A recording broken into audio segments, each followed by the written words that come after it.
Alright, guys, we are live. What's going on? Sorry, I was just fixing some things real quick.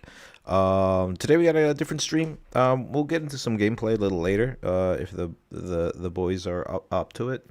But first and foremost, we want to talk about the state of the game, right? So we want to go over the rule changes in the latest FAQ.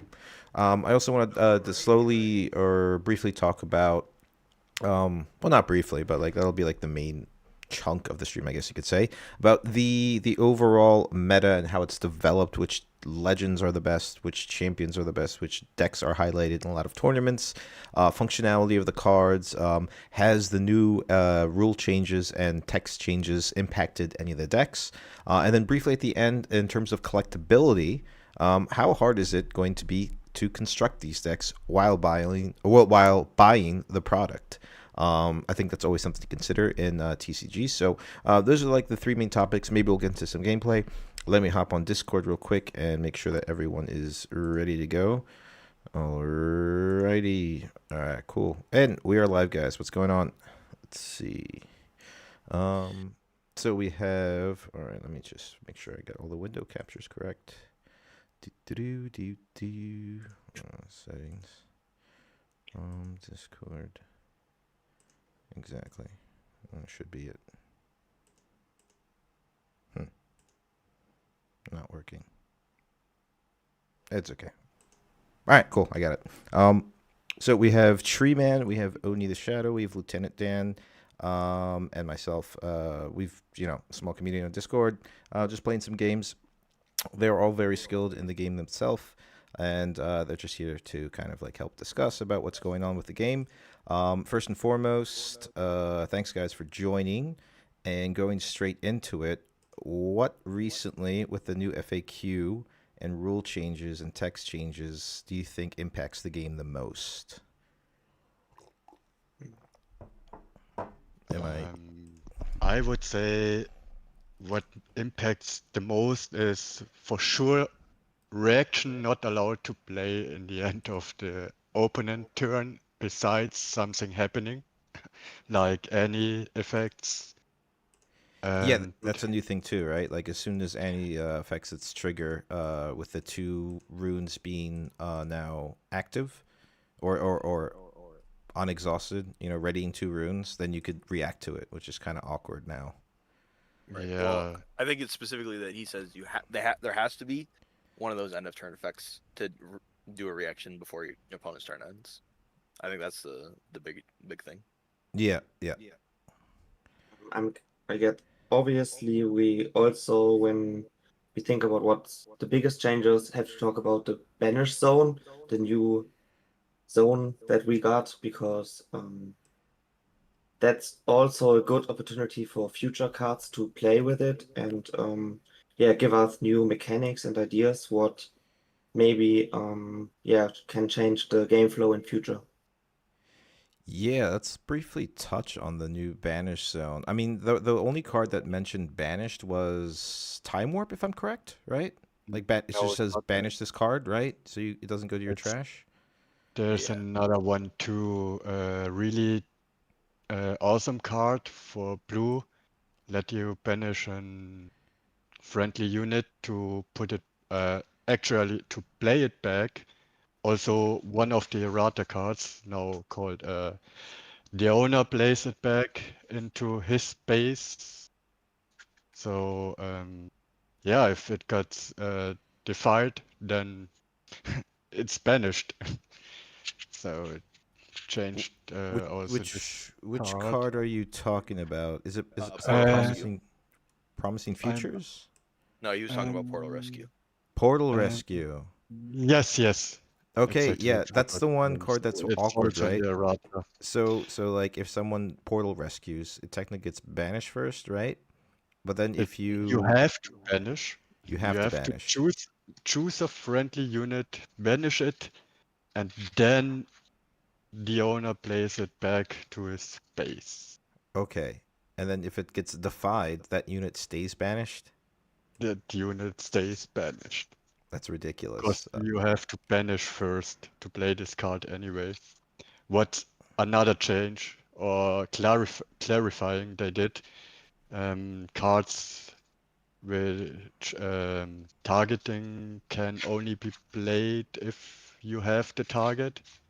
What confused some people With anyway. Timo. Yeah, with Timo, right? Yes, and other cards too, you know, Hmm. if can you play it now? Is it really targeting or not? Because yeah, you mentioned it very often that a lot of stuff's not really clear. Um, yeah, descripted. Yeah, They yeah. make it so, yeah, So, like this a little bit or like so this a bit. yeah, exactly. Yeah. So Oni is you're a officiated Magic the Gathering judge, correct?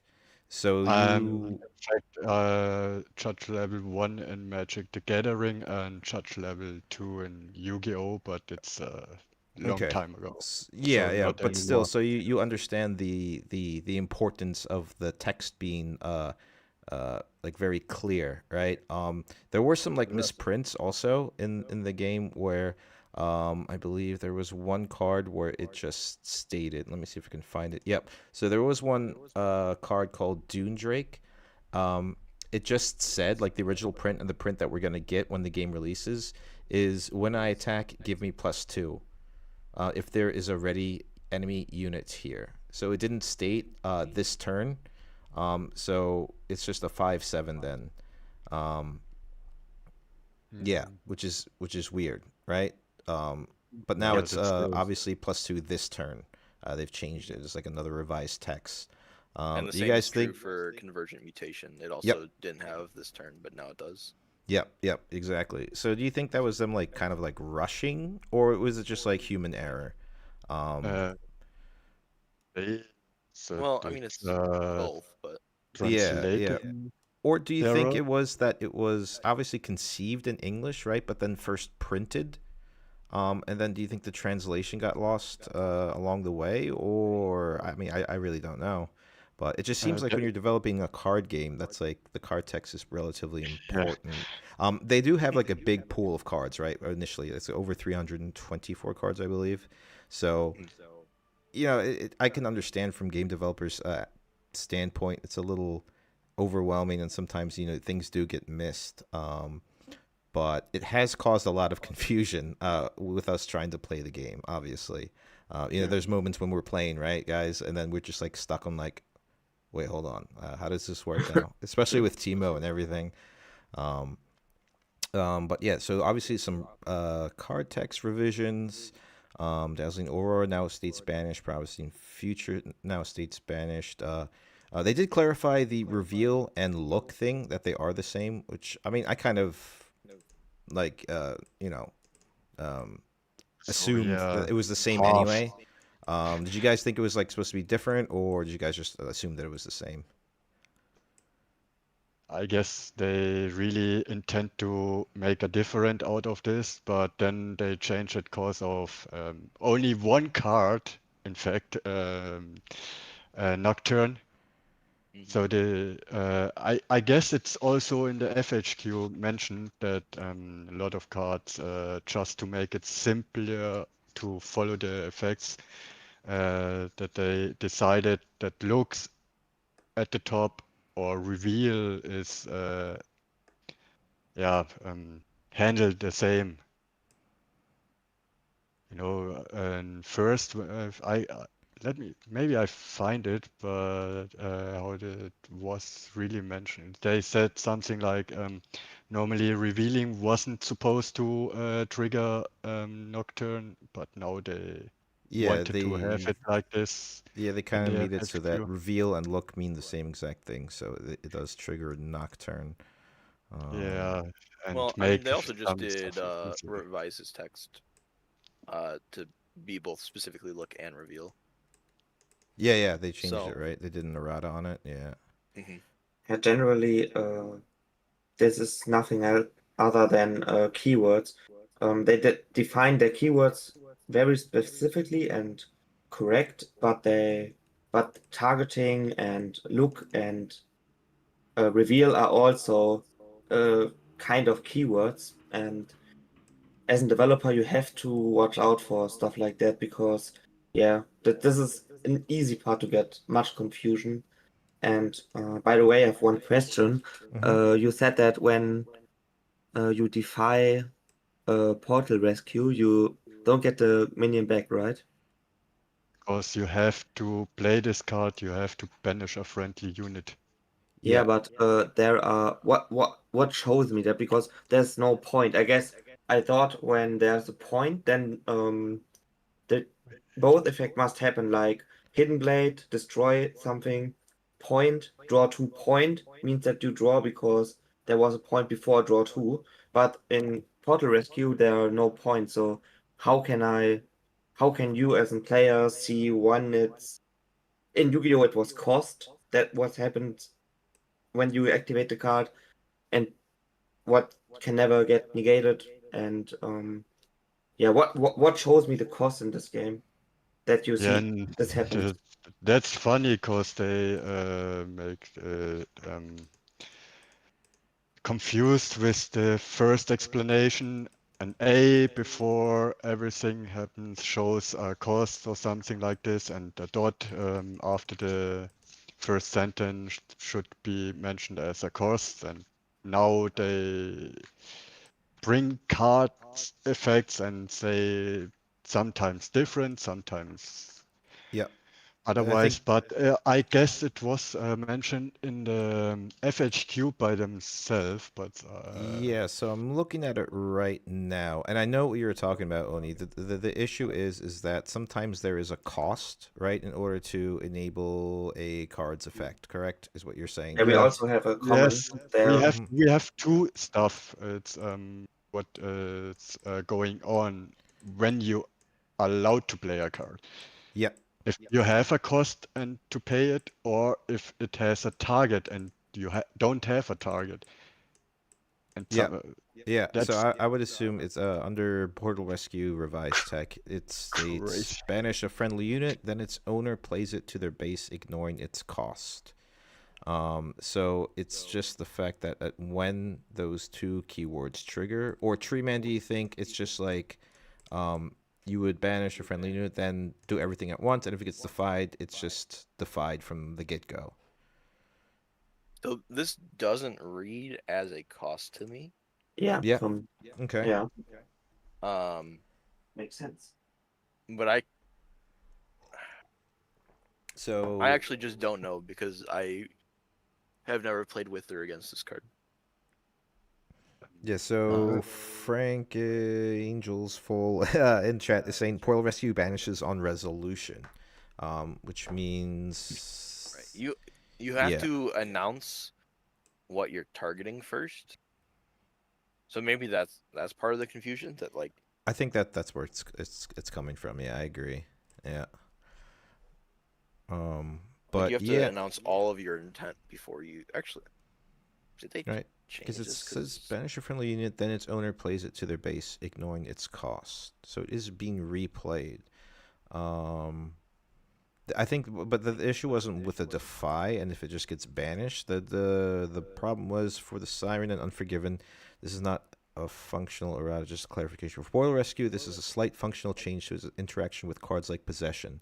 Previously, you could use Portal Rescue to replay a card you took with Possession and retain control of it, but under the new wording, this would give it back to its owner. Okay, interesting. Another card, yeah, I mean that doesn't really discuss what we're talking about, but you know, yeah, it's not clarified. Yeah, I, I, that I, th- I think not it's just like there when at things all. are countered, they're countered, right? Like that's the other thing to take into consideration. Like Defy and Windwall just counter the cards, so there's no resolution. Like it just doesn't happen. Yeah. Right, but Is that's his point. yeah, Is if you have to banish the friendly unit as part of the cost, then it would stay banished if they defied it. Yeah. yeah, yeah. It was And I my think it isn't. it was my mistake because of the comma. So it's not a dot, it's a comma. So it's Yeah. means Oh, you there's ban no print. you There's no act period. Okay. like If like that was a period, he would be correct that it did banish as a yeah, cost.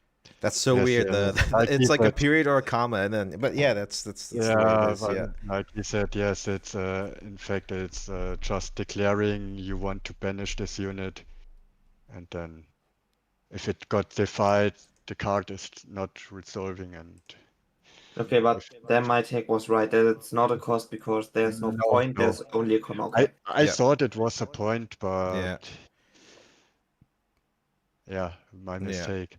Okay, Okay, cool. everything goes. Well, Good that's then. good. That's good. We figured something out today. That's awesome. Yeah. Yeah, But that just goes to the point that a lot of this stuff is not I perfectly was clear yet. Yeah, lately I think there's reading no up and down. official. There's also no official judges, right? Because there is a judge program, with China has to have Riftbound. their program yet. I'm not Yeah, sure They if want we to have do it it. they want to here. do it. I just was They reading on the want to do it. news. It's not out yet, but as soon as I think it starts in October. Um, I'm trying to find Yeah. it right That would now, make but sense if they started it right before release. yeah, I think they should have done it like a little early Maybe in now. China. But the thing is, like, Because maybe in China, of course, yeah. But the thing is, like, there would be no way to really. Maybe it's just not set up yet. I mean, they're still trying to release the game and print enough product for the world, essentially. So, And it is very obvious to me that they are using China as like their beta. yeah, that's a good way to put it. Like more often than not, we see it with games, and because Riot has primarily been a video game company, Mm-hmm. I think that's a lot of why a lot of the cards here aren't as clear. Just because they, as a company, they're used to going faster and then having time to change it afterwards. Yeah, yeah, yeah. I agree, and I think with even with like Legends of Runeterra, they did updates and they just changed the game because it was just like an online TCG. I Mhm. played in the beginning for like a year or two and then kind of fell off of it. But there were instances where they were also like correcting cards and the way the mechanics kind of worked. It was also not a complete product like packaged, ready to go during its release. And I don't think all games are. They should be. Back in the day, they used to be. Like a lot of games used to be like, all right, this is the game. It is finished. Now like what? Most recently, like the Pokemon games. There's so many glitches and like graphics issues, and then updates and updates and updates. It's just kind of become like the normal. Like a normalcy Yeah. when it comes to either TCGs or even just like normal video games. Um, yeah. Let's see. What other card rule or did it change anything? I think the other like really important one is the addition of reflexive triggers. So particularly with the Cathian Rain and Falling Star. Okay. You can. Uh, You want to touch base on that because I'm unfamiliar y- with the change on yeah. that. So they changed how those two cards work and Purple Twisted Fate if he is ever becomes relevant. Um, their trigger goes on the stack, Okay. and then So. Uh huh. so if your opponent was to counterspell them, they have to counterspell them before like the damage triggers and where they're placed goes on the star. Uh, you have to let the card itself resolve, and then it puts the two triggers of 3 damage on the stack to be declared targets. So you have to counter the spell before any deflect triggers, or like any of your interaction before they choose what targets there are. Ah, yeah. I'm reading it right now. Okay. Yeah. Yeah. So the way it works is choosing the same or different units as you like. You pay deflect costs for each one as you put each trigger on the chain, and then okay. So wait. Are there two different triggers for the falling star then? Yes. Which also Ah. means that there's the one source of damage and then it goes to the next trigger. So if you have something like Zonia's that Mm-hmm. protects it, but it still has another uh, instance of damage targeting it that would kill it, it would still die, Sick. even though it was healed and moved. Oh, Crazy okay. good. Yeah, I guess yeah. that's a big buff for Falling Star. Yeah, Yeah, yeah. I'm reading it the right best card in now. the game definitely needed to be better. That was Yeah, definitely what needed to happen. exactly. Yeah, because it's out of reach of Defy, right? Because of its extra power Yes. cost. So it was always like you need the wind wall, right? And that's also a high commitment. Mhm. And then even so, yeah. So I'm looking at the particular part right now. I'm just gonna go One of through a the one quick part read through.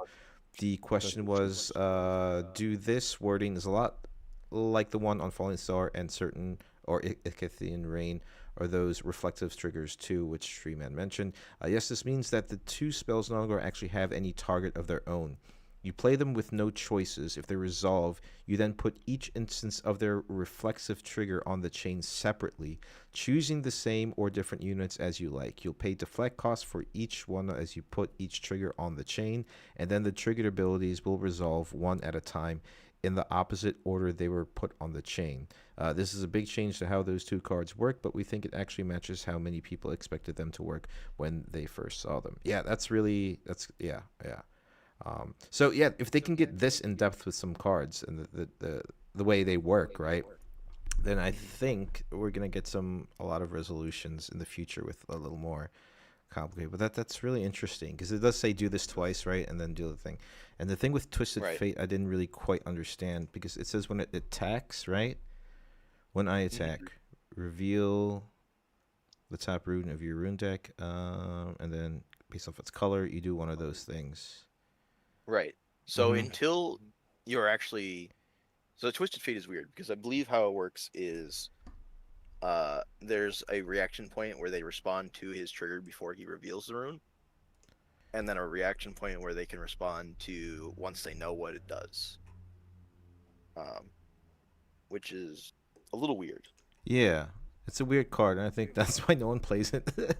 I mean, people Well, should. I think it's good. I think it's a good card. It's just the color combinations of no, the runes are kind of also awkward. it'd be so much the better ruling if you they could say play purple, red, blue, and yellow Yeah. in like the same deck. But because Mm-hmm. you have to basically choose one in deck building, Yep. and right now it's just red and blue. Also, Um, I think this card in sealed play is going to be good because in sealed play, you can choose up to 3 colors. Mhm. correct. Yeah, yeah. Now, however, purple must be one of the colors for you to include in your deck, so you will still only have access to To two. 2. Oh, okay, okay. Yeah, yeah, that's right. Damn.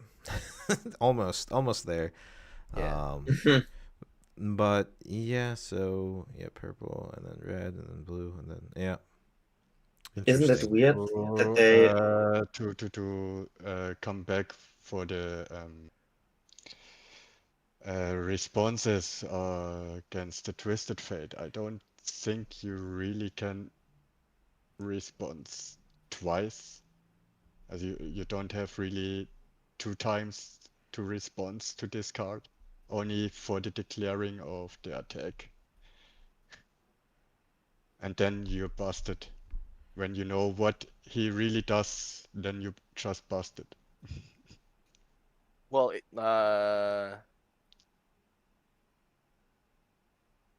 But that's the big confusion about, the core rule says a card has to resolve, nothing can interfere. Now we have Falling Star where some stuff's interfering when it resolves, and yeah, that's well, the I big. assume it has to work the same way as Falling Star, Mm-hmm. Yeah. So where in the FAQ, they're right next to each other.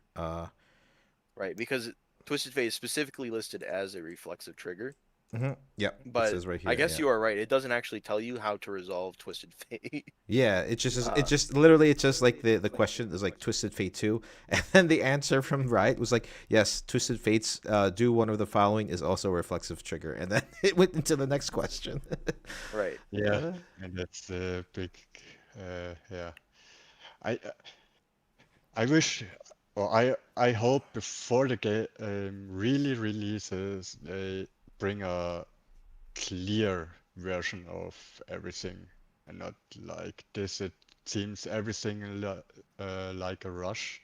Mm-hmm. Like Yeah. they didn't have enough time for everything. I mean, first they brought one version, then they redesigned them, then they redesigned the rules. bring big rules, small rules, and Mm-hmm. now they make erratas like Yeah, and they're actively every still changing things. Mm-hmm. yeah, Yep. and already The, printed. That's the craziest thing of And the issue is what I'm worried too for the future is that set two is already done, right? Like Ah, Mhm. it's I been guess like it's print it's not printed obviously. They can still change the wording on the cards and everything, but like with all these core rule changes and text changes and yeah, everything, they're going to have to double up on looking at the set 2, and that also all like already releases in December, you know? So they really don't have much time to fix all that because also the set is over 200 cards, I believe. It's Spirit Forged. mhm. So I okay. wonder if like any of these changes now is going to affect set 2 in the future, and like if it's going to get delayed at all, if there's more issues coming up with certain discrepancies and wording and text changes and everything like that. I think um, they're gonna treat it very similar to this set, yep. where they're just change as they go, and we're gonna start seeing the fruit of all of their decisions set 3 and set 4. Yep, yep. I think we're gonna see like a more solidified, more fluid uh, uh, card construction and card development by those sets. I think they're gonna have a much more clear vision on what they're doing as well. But it's cool though because like it's kind of like we're integrating ourselves into the community as well in the sense that we're the ones playing the game and reacting to like how the text reads and like bringing those questions forward to them. So it's like a collaborative effort from like the players and like Riot also. So I Mhm. think that's really cool. And also they did the FAQ relatively fast. I think like Tree Man, you mentioned this maybe what like a week ago or something. You mentioned that like I wish they would do like a FAQ on like some of the rulings and the interaction with cards. And I think there's like ironically like a week later they printed something out. So they must It have been was listening on the it was stream. less than a So week, but less than the week, right? Like 5 days or yeah. something. Yeah. So that's always good. Um, But they probably had a lot of. still all this first set will be for sure affecting all the new sets because it's already printed and you can combine the next 9 sets Mhm. together before they make the first rotation. And you Yeah. have already card erratas, you know. Mhm. Mhm. So, and card changes, rule changes, and I'm sure they're bringing more for sure. Yeah, It's yeah, I not think over so yet too. because every day new combination coming, new playstyle, and yeah, new questions. And people want to know it, and I guess one of the big issue is then for sure, I guess weren't expecting so many 1v1. Yeah, It you looks mentioned that like yesterday it's because the game was yeah, essentially meant to be built like for 4 people, right? yeah, Um, 4 and plus. They yeah, wanted to make a competitive yeah, multiplayer game. and I think it's just. I mean, I've had fun with like our 2v2s. We've played 2v2s. We played skirmishes with 3 people. We've played free for alls with 4 people. Um, Somehow Lieutenant Dan has been able to time warp the shit out of everybody, 100 times, playing yeah. playing playing 2 time warps back to back, and yeah, it's just really it's been a lot of fun. Like I really do like the more than just 1v1 like aspect of the game, which is I think what fails to be present in like other TCGs, right? I mean, And obviously, it Magic the Gathering showed has it works. was it like twin-headed giant, right? But like, it's not Yeah. a popularly played format. Commander Mm. obviously is really popular because there are 4 players playing that game. Up to 4 players. So Yeah. I think that is something that they should definitely like push towards. But you do see like in some situations that these cards work better in like a broader Multiplayer. scape with multiplayer, right? Um, We I'm saw wondering that if they're ever gonna change that because like obviously 1v1 is like competitively if they're gonna go into some type of like TCG world. Well, they've announced like world tournaments already in 2027, I believe. But will there be? Do you guys think like like like brackets of gameplay for certain tournaments? You know, like is there going to be a category for like free for all with 4 people or 2v2s in certain tournaments? Um, one big thing we have to talk about here is that Riot can't it's not an official Riot tournament what we get until now. So they hadn't the chance to say, yeah, we want to give you prize money for 2v2 events and push that and give them more spotlight. We only have the community making little public tournaments. So we will see. Maybe when the game releases, Riot Mm-hmm. will also give a big spotlight to 2v2, and we don't know if this will happen, but you can say that there wasn't a good communication when this is the plan to give it a big spotlight in free for all or 2v2, because yeah, do you think we have or have I missed any announcement that No, this will be a you're big part you're and absolutely right. So I'm actually on the right page right now for organized play, and they mentioned the judge program like we're talking about it. The first events will be local origins release events, right? Pre-constructed, like Treeman was saying with the trial decks, right? Then there will be pre-release events with sealed format, so it's like six packs. You open the packs, build a deck.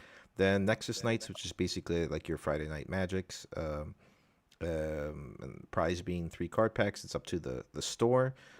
Summoner's Skirmish, I believe, is when you start to actually earn points to go into thing. It says when twice per set, 1 month after set's release, and 1 month before the next set release. Format is 1v1 constructed. Prizes is participation promo, top 8 promo, champion playmat realm, 1 buy at the regional qualifiers. So that'll be the actual first official way to get into qualifiers or get a buy at least. Then Yeah, regional so qualifiers is also 1v1. Regional championships will also be 1v1. So I'm just like, I love like and worlds will also be 1v1. So I'm just kind of curious as to, I guess like for the more casual players, it's like geared towards, multiplayer, I guess you could say. Um, but it seems like they're just kind of have a projection of just doing 1v1 constructed so far, which is kind of so weird.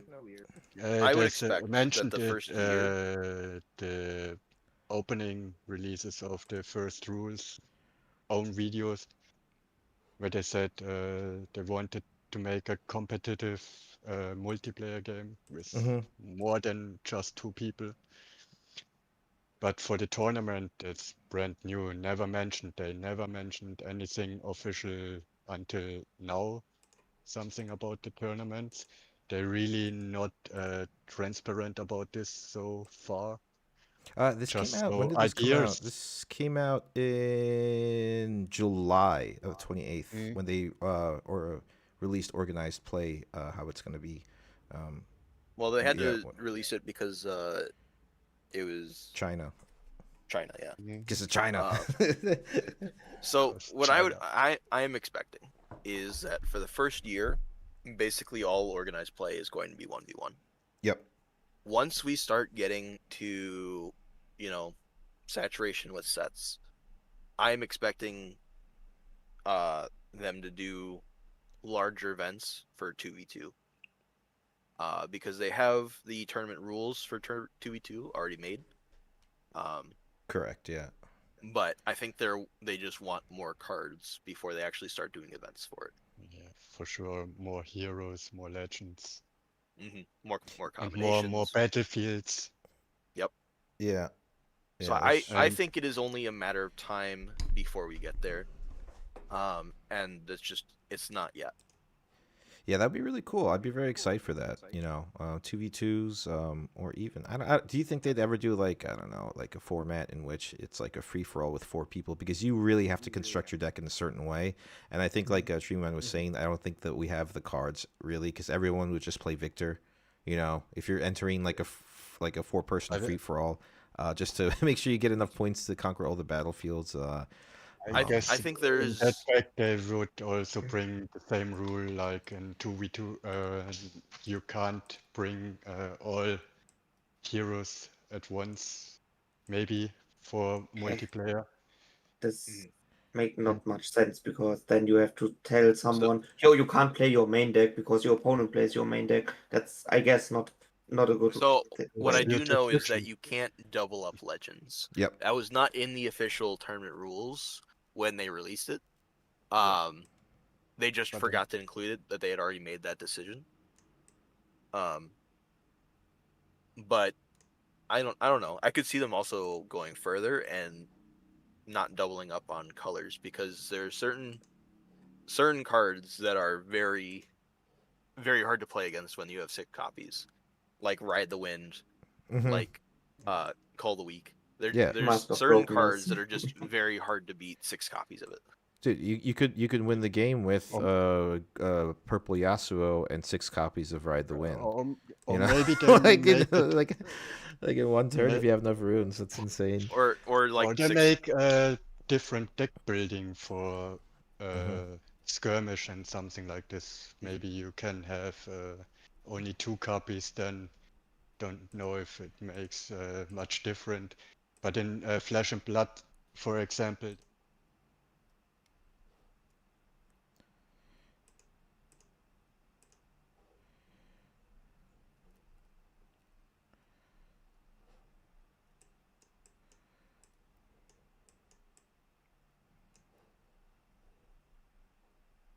Cool. Yeah.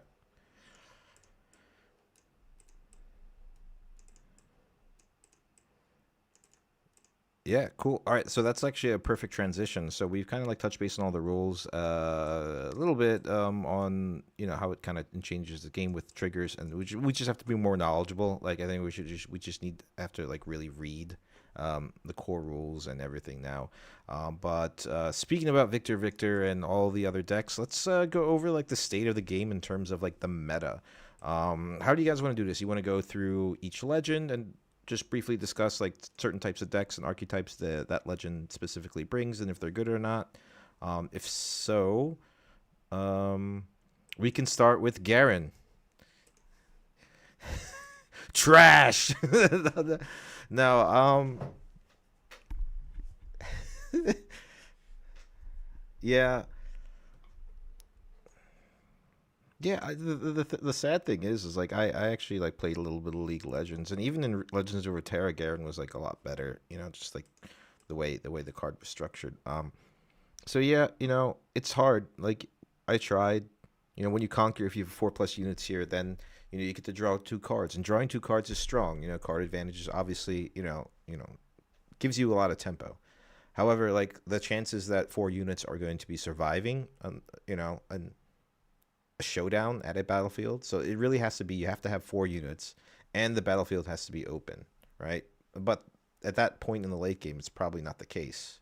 And obviously when you're holding, you can't just bring back a unit and then try and conquer again, because just that one word, like if they change it to when you have 4+ units, or what did you say, Treeman, would be the better wording on the legend?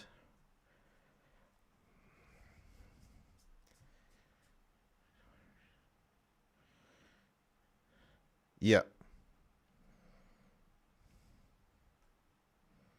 Mm-hmm.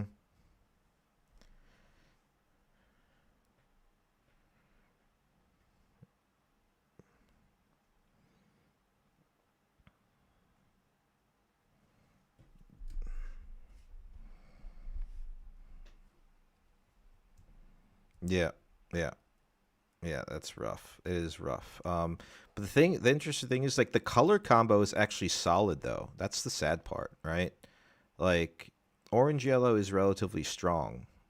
Um, or orange, yeah, or yeah, but like that, like yeah, Lieutenant Dan said it right now. Like just play set then, because it's just a better legend ability, you know.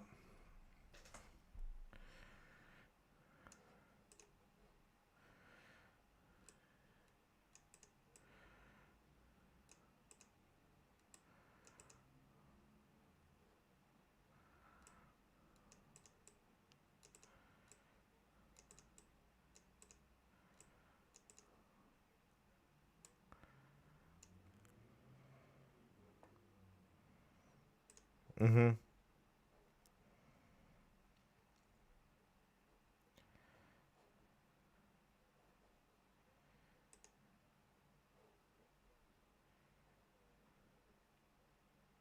We have a color combination with also better legend in the game.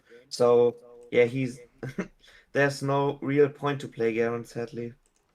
Maybe later, but for now, I try to play him myself, and really, the only thing I was focusing less about,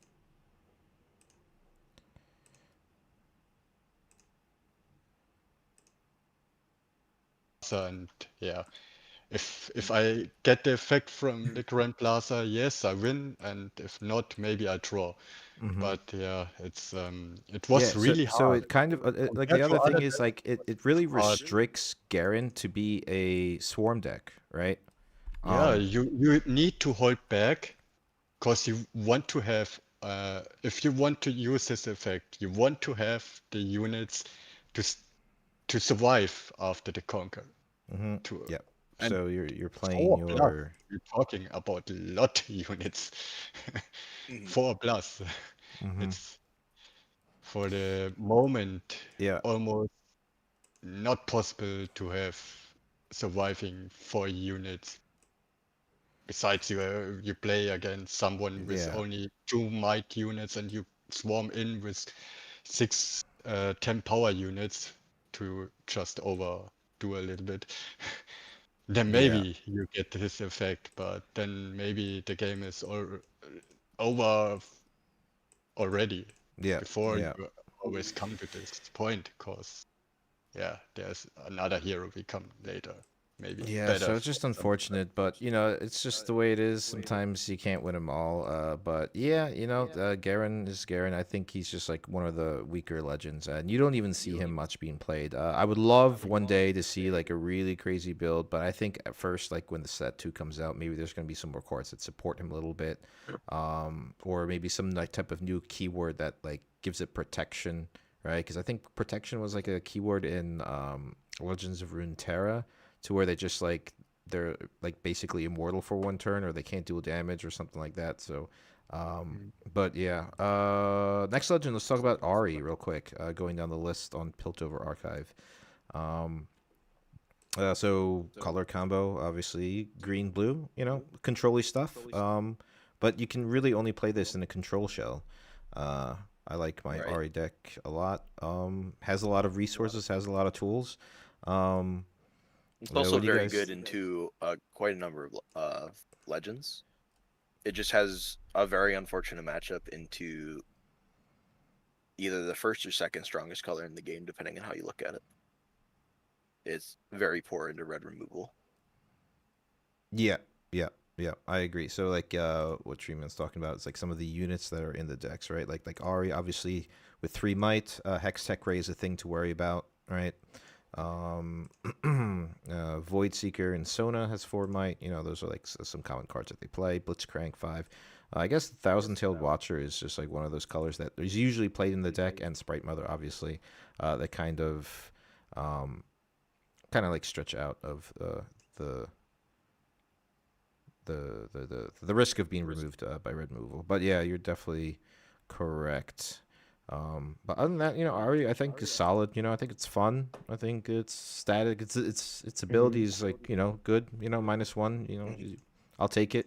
Better than draw two with four with 4 units.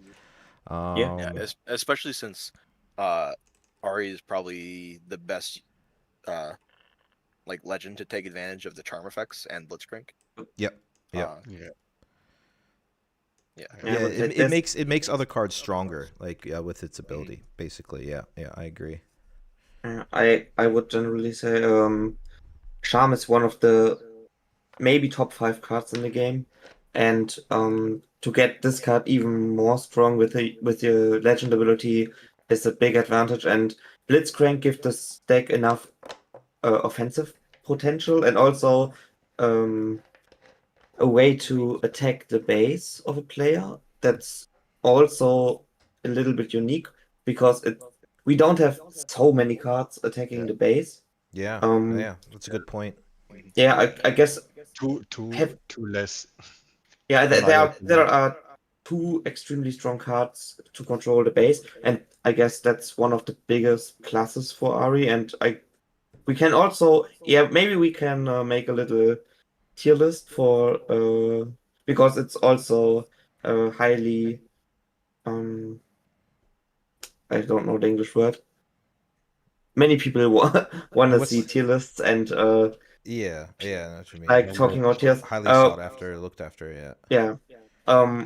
I guess Garen is obviously absolute low tier. We don't.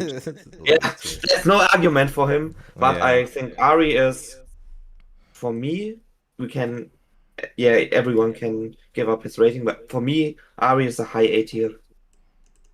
Okay. Nice. Yeah. I agree. Switching over to let's say say Ari is also Annie. climbing. Yeah, give the others the option to also say who they see Ari maybe. I'm muted? No.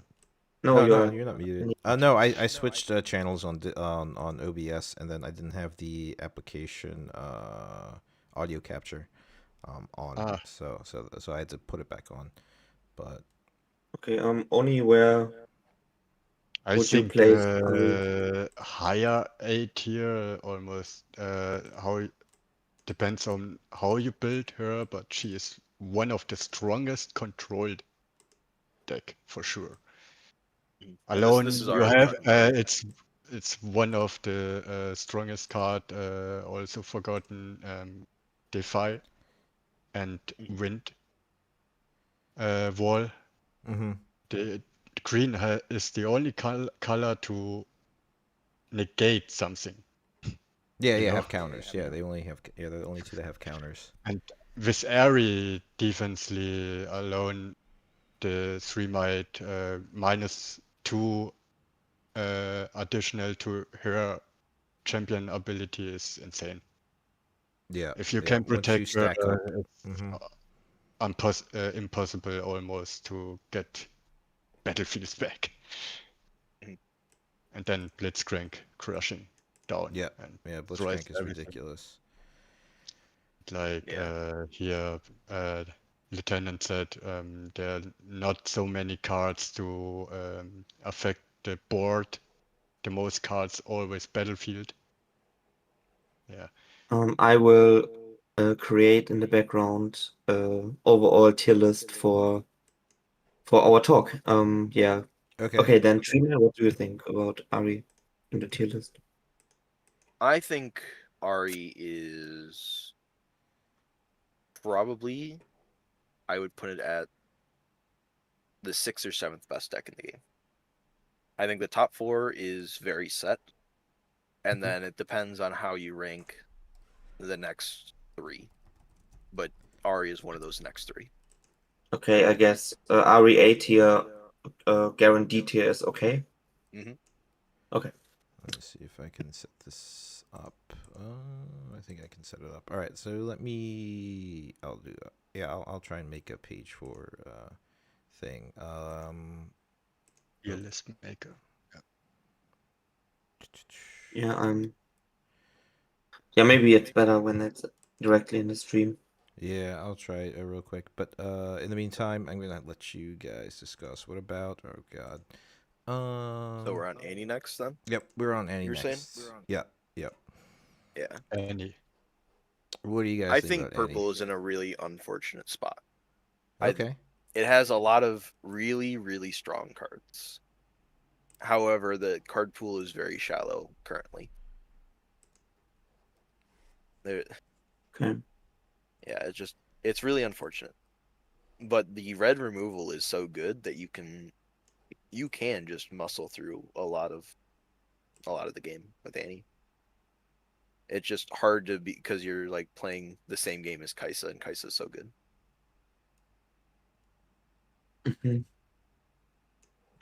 Yeah, I think Annie is not as easy to build and play because on paper, having 2 more mana than other decks sounds amazing and pretty overwhelming, but yeah, I think maybe correct me if I'm wrong, it's hard to manage your resources that you have the right cards in your opponent's turn to play that to get advantage of this every time, right? While also having stuff on your turn. Yeah. It is difficult currently. Real quick, guys. So I'm gonna make the tier list real quick. So we said RA. So there's S, A, B, C, and D. Yeah. RE would be. What do you got? Ari is in A High tier, I A. A think. tier. Yeah. Do you know what's really hilarious is that for this like tier list maker, right? Garen is not even one of the available graphics to choose. So rightfully so. Oh, really? That's completely fine. Yeah, Oh, the absolutely, poor dude. guy. Yeah, it's just not even there. It's Let just I me. guess all the go other ahead and ones. rename the D tier Garen because I think Yeah, he's the just only D Garen. tier Yeah, we'll just legend. put Garen. We'll just put Garen. I can. I That's just found really funny. No, instantly it's fine on because this. I don't think anything else is going to be D tier. And then Okay. so then we were discussing with Annie. Oh, Annie's also not here. Okay, wait, hold on. Let me find another one then because this one's bad. Annie, I think Oh, did they just not include any of those legends? I think it's because it's the One of them. We at least need Yi. yeah we need You we need mean the Yi. proving grounds? Or what? Proving Grounds had the four the legends, but they're not on there for some reason. Yeah. Let me see. Ah, okay. Oh, I'm back in 1 minute. Okay, yeah, no worries. Over numbered Riftbound Maybe, Legends yeah. that one. I think here this is a good one. It should be all right. Yeah, there they are. There's all of them. Okay, so Garen. All right, Garen's already on D tier. Awesome. So we'll just set all these over here. And Ari was also number 2. Somehow I feel so sorry for RA. this guy. Yeah, me too. So Annie's good. I think there's certain cards that make its legend ability really good, like cheap shots really good. For Annie specifically, because readying 2 runes just makes it available, kind of always. I believe Sona is just better, but that is we're not talking about champion units right now. Color combo, red is removal. I tried to build like in the reanimator build, but I just don't think like reanimator is really there yet. I just don't think there's the right color combination. And Treeman, we've had this discussion before. Like I think purple, yellow will like start like the Shadow Isle stuff, and I think that'll be better. So it's just like I'm just like kind of confused. Like, is it a control deck or is it a burn deck? Right now, and I just don't see. Annie has like kind of like an identity almost, like the way it's being built. Let's see, like on Piltover Archive, there's a lot of decks with Vise in there, then Kaisis in there, and then Darius is in there, but then you also have a bunch of removal spells, gusts, and it's just kind of like It's doesn't like a really have bit a like clear Jinx for focus, in the if beginning. you understand what I mean. Yeah. But I like the legend ability itself. I think it's a good ability. It's not a terrible It one. is just it's in direct competition with a legend that is just better than it at what it does. And the card pool is just not there to support it going any higher. Yep, I agree. Yeah, the I cards that we have guess don't really help it right now. Yep. I guess the two colors one big issue for normal effects like Annie has is not really big power units Mhm. and a lot of removal, yes, but what Annie makes good to play the removal because you have 2 runes, but Mhm. it's all. I think she's fun to play for sure Mhm. and has a lot of potential because 2 runes in enemy turns you have access to again makes also a bit easier to play gears in her Mhm. deck because it's like one of my favorite card even if it's not so strong but I like the ballista Yeah. and costs 3 and you getting 2 back of this it's 1 and he enters battlefield exhausted so at least I can do something after I played this card. You mean It's with Ballista and it's like playing any, okay.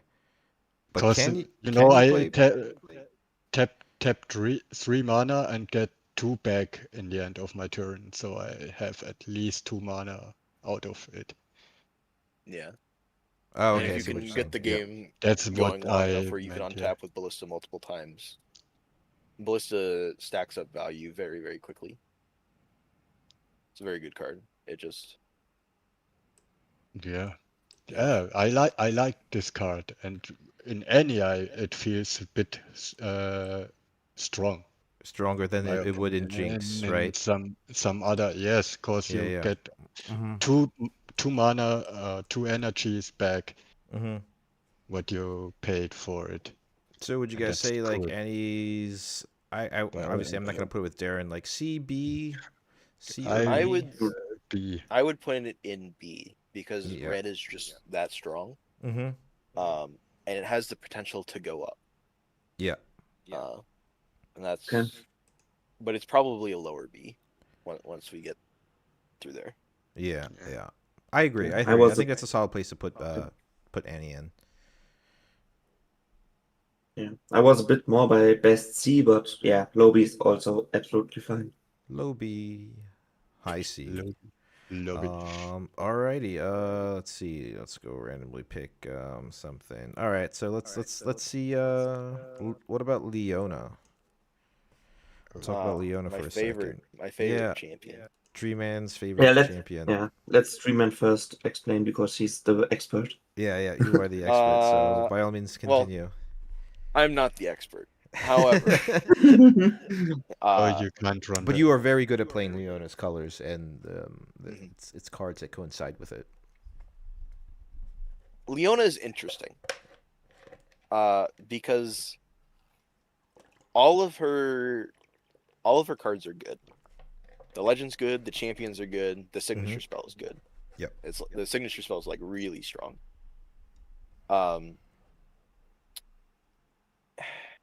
My opinion on how strong the colors are have changed quite a bit in the past couple weeks.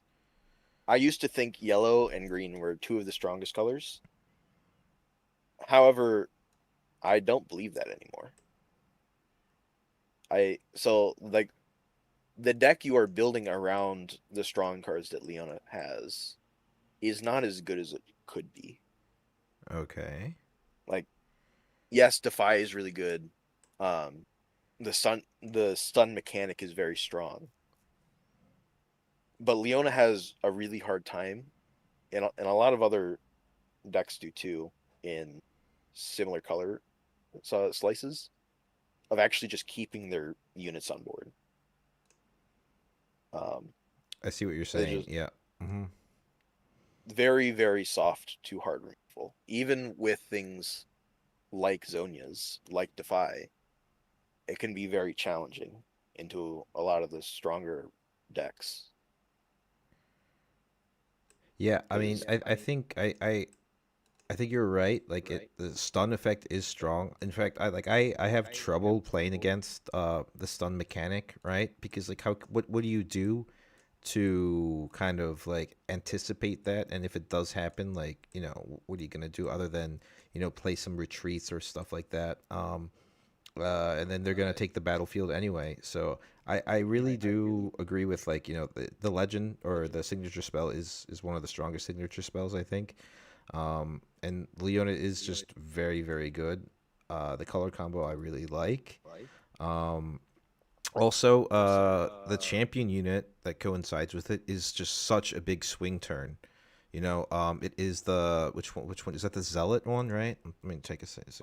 It's like Zealot -8. is the green one, and then yeah, Yeah, Oh, you mean Zealot's that such card's a strong insane. card. And despite all of that, it's still not enough. And that's just the hard truth that it is. I The guess it green needs to unit be pool is so cheaper, yeah. shallow that it's hard to do much with it. And like the yellow unit pool doesn't really lend itself to this more mid-range playstyle.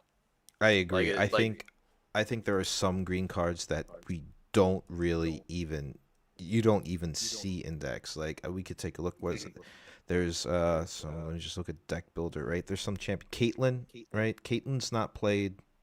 Right, some champion Yeah, units like what Poro Herder is another one that just doesn't get interaction. Like Albus Feros is another champion unit, or not just a normal unit that no one really Well, plays. I mean, Tarek, you know, we just don't see any type of well, you don't see construction with these Tarek cards. because Mage you don't put Seeker. enough units on board for Tarek to really be useful. True. Yeah. Uh, I think the biggest issue with green is that it doesn't have a third 2-drop. That is the biggest issue. Like the two that it have are two of the strongest 2-drops, but it is just harshly missing that third one. Poro, That just is Clockworker, something. yeah, and then that's it. And Yeah. then yeah, it's just all of the 4s are mediocre. Like Sona is the best one. But if your other color is not giving you like good spells to play, it doesn't. The discipline and defy can do, you know. Fiora is actually pretty I good have too, but you have to make it mighty. Yeah. I have one question to Treeman. What is the best way of gear removal? Is there only the conquer and remove a gear unit, or is there anything else? Adaptatron is the only one in green. Wow. Yellow has probably the best one in Yeah. what is it called? Salvage. Yeah, I think purple has the cheapest though, right? I believe. Yeah, that's the one and both players losses. sacrifice one. Yeah, one and each destroys Yeah. one. Because I guess that's a point we missed on Ari. Ari have problem with gear removal, right? She has access to the green Yes one. and no.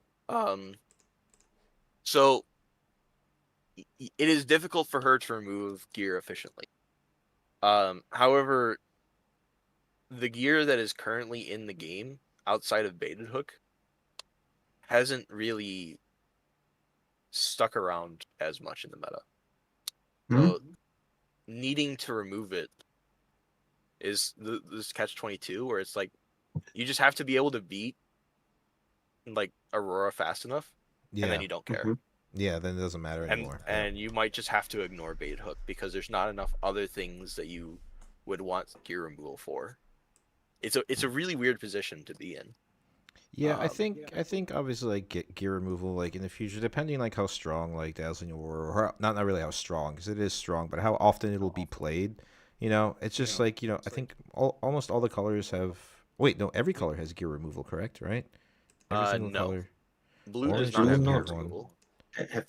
What is yeah, the Well, blue color orange has removal? sabotage, so it's not quite the same. Yeah. But blue, I do not believe has any gear Yeah. removal. I Yeah, guess blue don't have, I guess. But it does have time warp, so that's all that matters. And and why would you remove your opponent's gear when you could just outgear them? Yeah, that's true. Yeah. No, seriously, like blue has and the energy conduits, the seals. Dan uses them incredibly efficiently, and then Heimeldinger, and for the control matchup. So, yeah. I think Treeman made a good point with like Dazzling Aurora though. A lot of people are saying like it's a broken card once it like snowballs, but the issue is like if you know you're going into that matchup, you kind of just have to kind of beat it before it gets going. Yeah, but we saw Misfortune in the last meta tournament there performing very well with it. Yep. And yeah, it's a better build than Set. Or yeah, Rally Bear, I think. Yeah, I would say it's not broken as hell or something, but it's a meta contender for me, Aurora. Yeah. And the archetype Aurora deck. Yeah, but we will talk about it later when we are it's a good at card, the but Aurora Legends. It hasn't gotten any of its decks to actually be consistently good. Yeah. We don't. So what do you think about Leona? I would contest like A tier. I would put it in the B tier, slightly above Me A. too. Yeah. I Okay. I think it I has would some also, really good matchups depending on how you build it. Mm-hmm. However, I do not think it is consistent enough to actually crack into a true meta contender, despite all Yes, of my the trying. whole stun playing around stun is at the moment not so crazy. yeah, my little problem is I don't think it deserves one tier with any. I guess it's Leona is better than any. Yes, I would put And it at what? the top of B tier. Yeah, that's for And sure. Annie But at the bottom, but we yeah, can okay, worry okay, about the placing it within the tier later. yeah, Put it before Annie. There we go. Just like yeah. an order from left to right. Also on the tier. That's the best way to do it. Cool. Yeah, yeah, yeah. I agree. I think that's a great discussion over thing. Speaking of set, let's just talk about set real quick. And the crazy things that it could do. Obviously, like its legend ability is incredibly strong.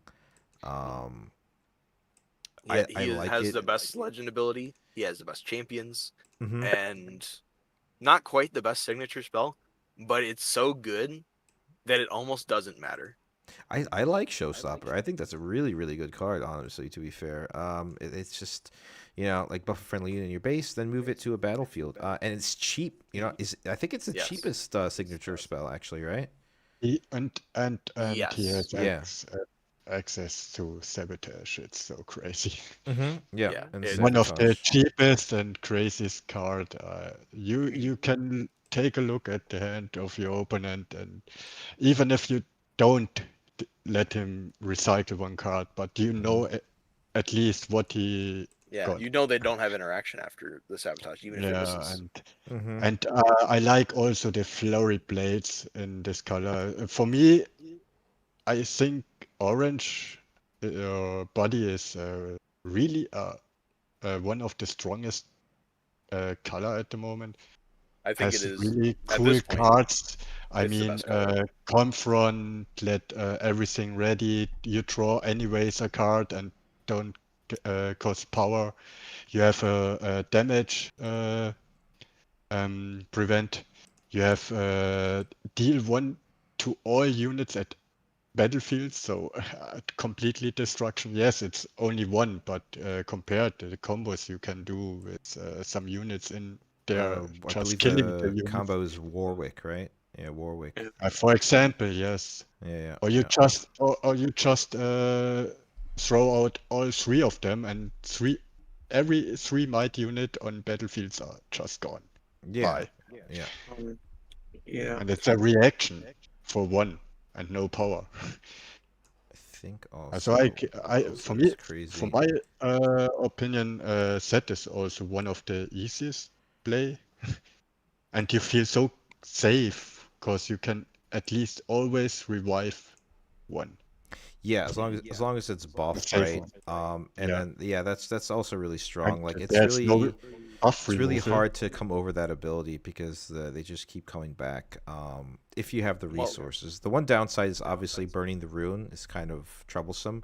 But like you really do um force your But opponent to kind of use a lot of their removal and resources just to like put pressure on you as set. And if if you just keep on bringing them back, you're gonna have to use like twice the amount of like resources, units, or like removal to kind of take care of the units before they actually can revive again or mhm. be recalled.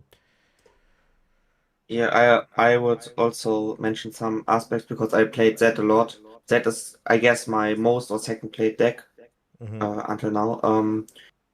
First of all, I think when you are talking about any orange deck, you have to talk about challenge, the Mm-hmm. equivalent to charm yes, of green. It's nearly the same mechanic, and um, yeah, one of the strongest ways to get rid of threats, even get rid of combos. Mm-hmm. That's a point we haven't talked much about. In this game, we have not many, but we have some little combos or actually combo decks, and this is a resolution out of the nearly untouchable base, and have access to interact with the base and deny Yep. combos is so strong. So I guess challenge is a big plus for that and generally for Orange. And we also have wait, is this a where is this spell? We also have a Orange check. spell that can do this. It's a bit more high cost. Are you It's talking Gentleman's about Duel? where are my cards? Here. Carnivorous Snapline, the other card that fights? Oh, that's only a battlefield, so. Yeah, Yeah. but we have I think it's Gentleman's Duel that you're thinking of, yeah, where it's the exactly. same thing, but it costs 6, but you gives +3. Yeah, I guess this card isn't that good. It's much worse than challenge, but it's also an option. Maybe you can side deck it in future when there's any time of the game there will be maybe a combo deck at the number one spot, and then you have the option to side deck it. Yep. Yeah, and I would also agree that Aurora is uh, much worse than the mid-range Z deck because you don't find the time to play the early game with ramp because yeah, obviously the meta decks will run over you in this time. Yeah, and I would generally but I would agree with a lot of your arguments here. Undying Spirit is crazy good. We have so many good cards, and I would also say orange is one of the strongest colors for sure.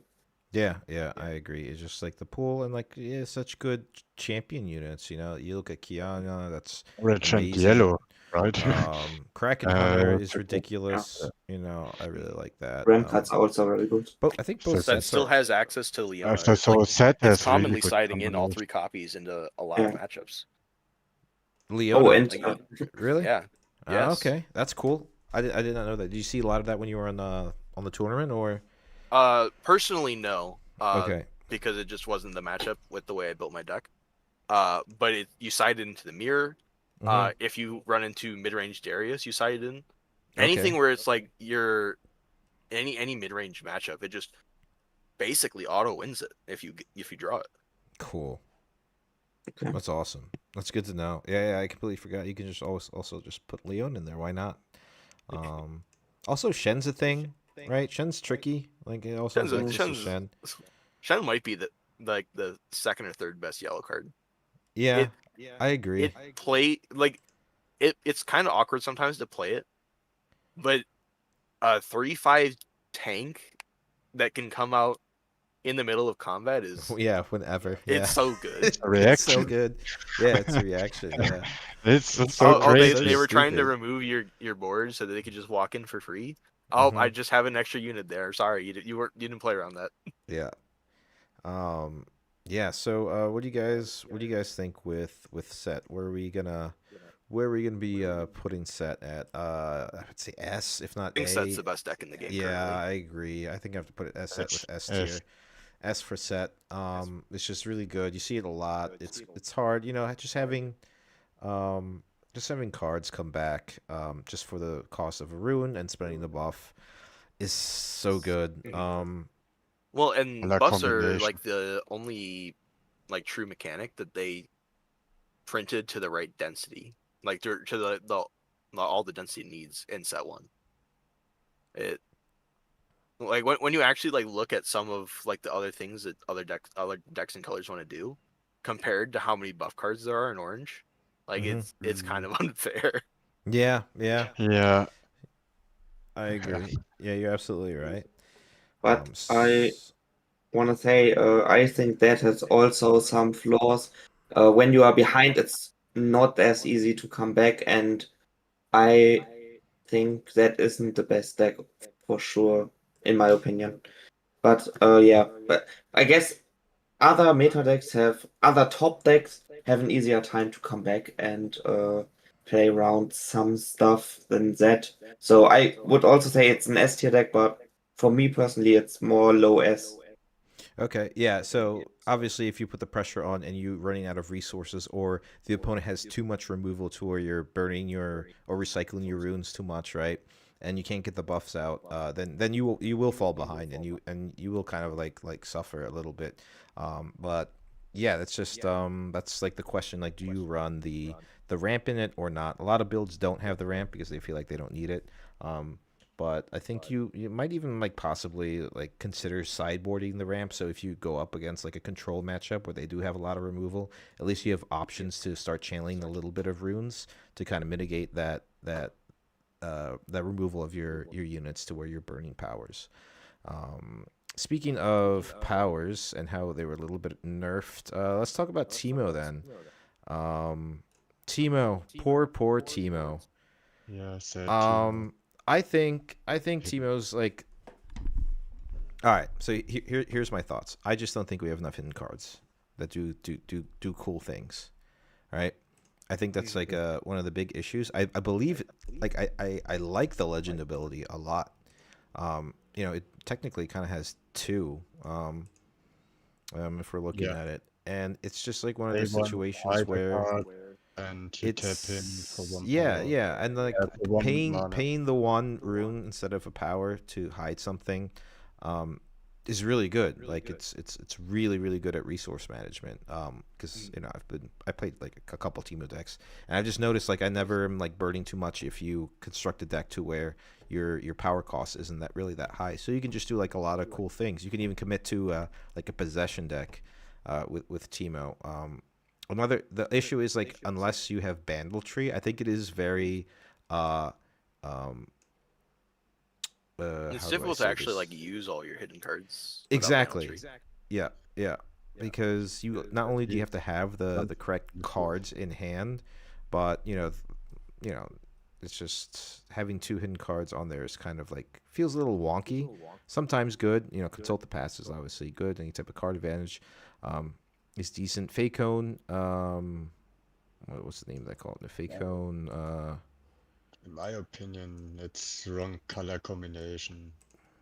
Or at least for the cards out right now for Timo to blue shine. purple, Blastcone Fey. I'm sorry, yeah, Blastcone Fey was it?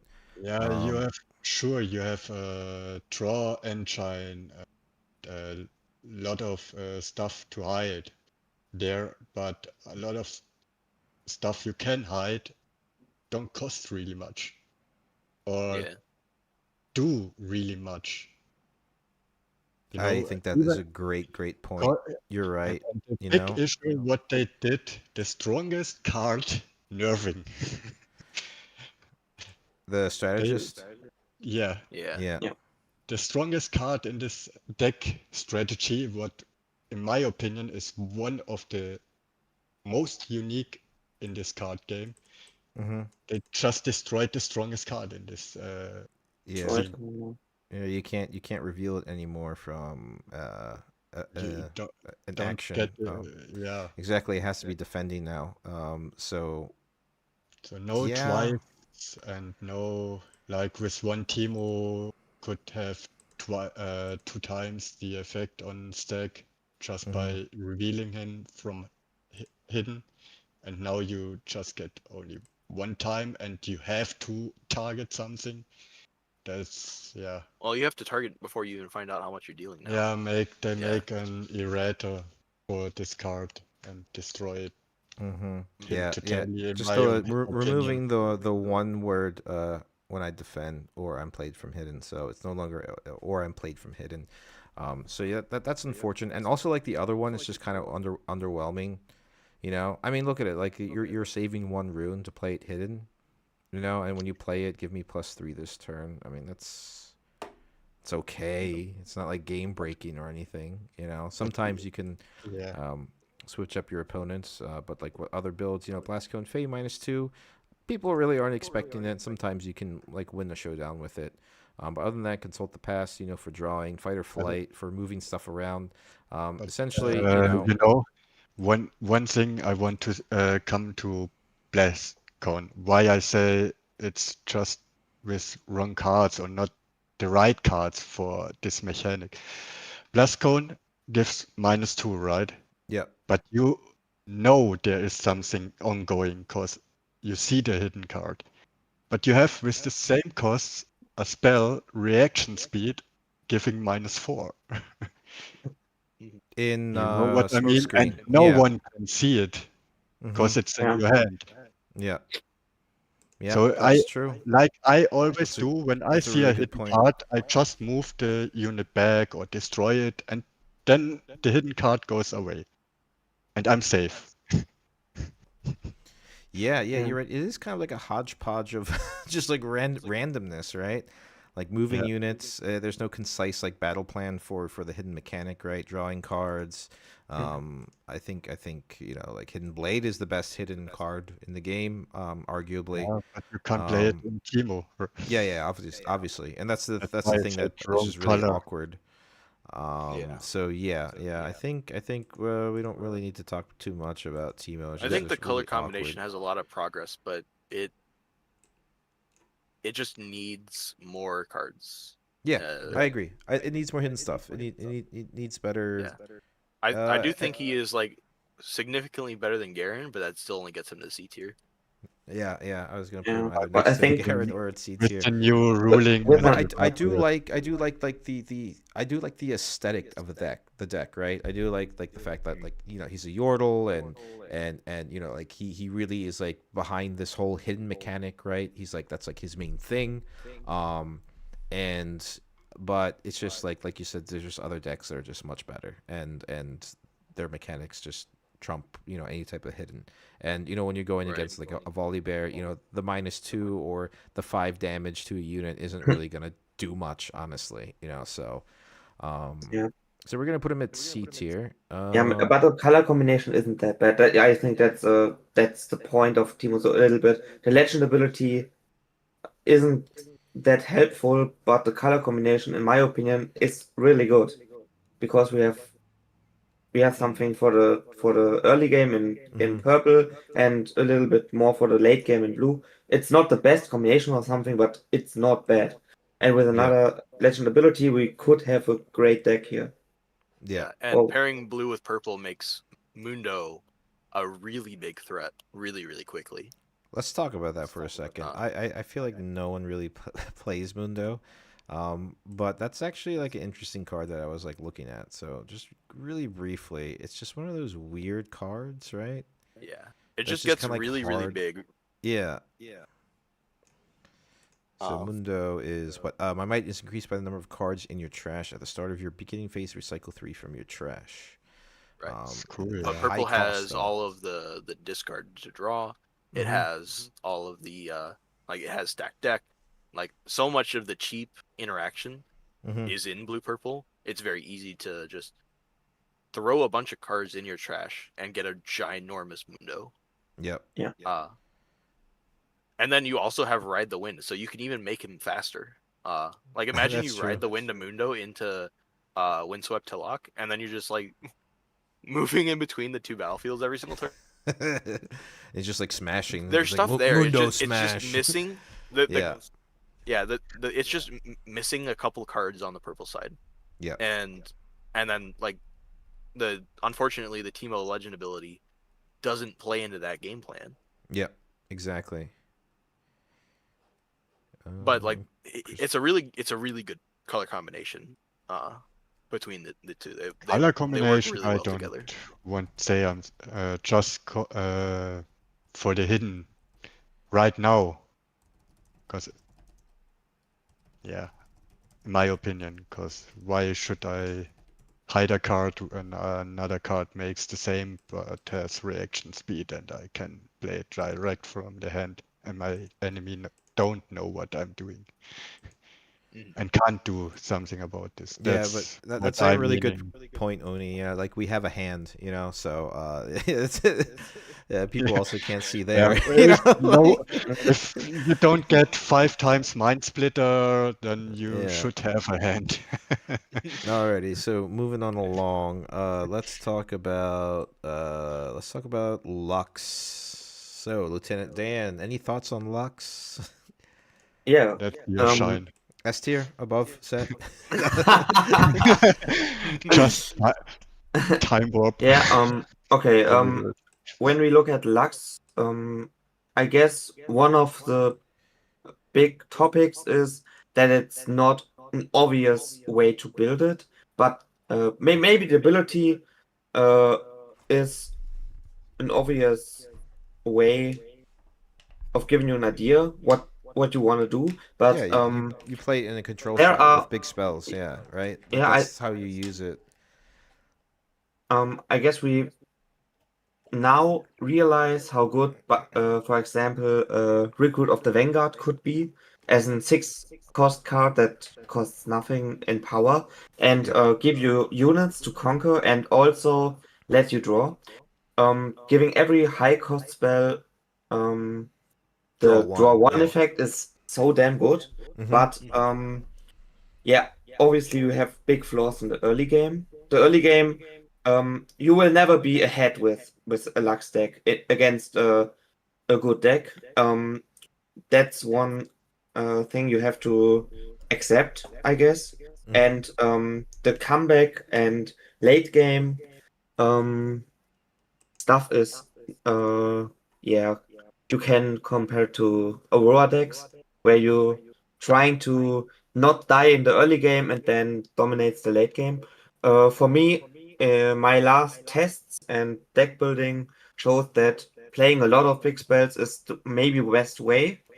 Because you can cycle into, you can play Singularity and maybe draw in a Falling Comet, and Mm-hmm. then you can cycle up big yeah, you can cycle into big every turn destruction, but then there's another problem. You don't have much to uh, play against small swarm troops. You have unchecked power as a good Okay. tool against small swarm, but you also don't have the big presence of units. So when a Victor player is good, he will never uh, put 10 recruits at every battlefield. He will save a lot of them in the base, and when you play unchecked power, he will then in the next turn conquer again. So yeah, I guess this deck has some very, very strong pluses.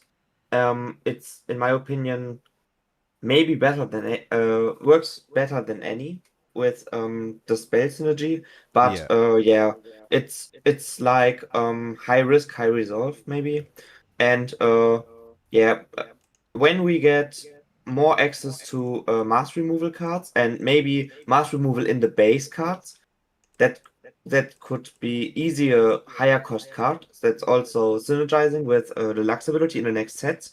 Yeah. This deck will be maybe get a high tier spot, but now I guess yeah, let's I will first let you talk about it and then I will give my my placement. But Your I think final it's thoughts. Yeah. yeah, I think it's not that bad. So it's I also maybe think it's not that bad. I think it's you know yeah.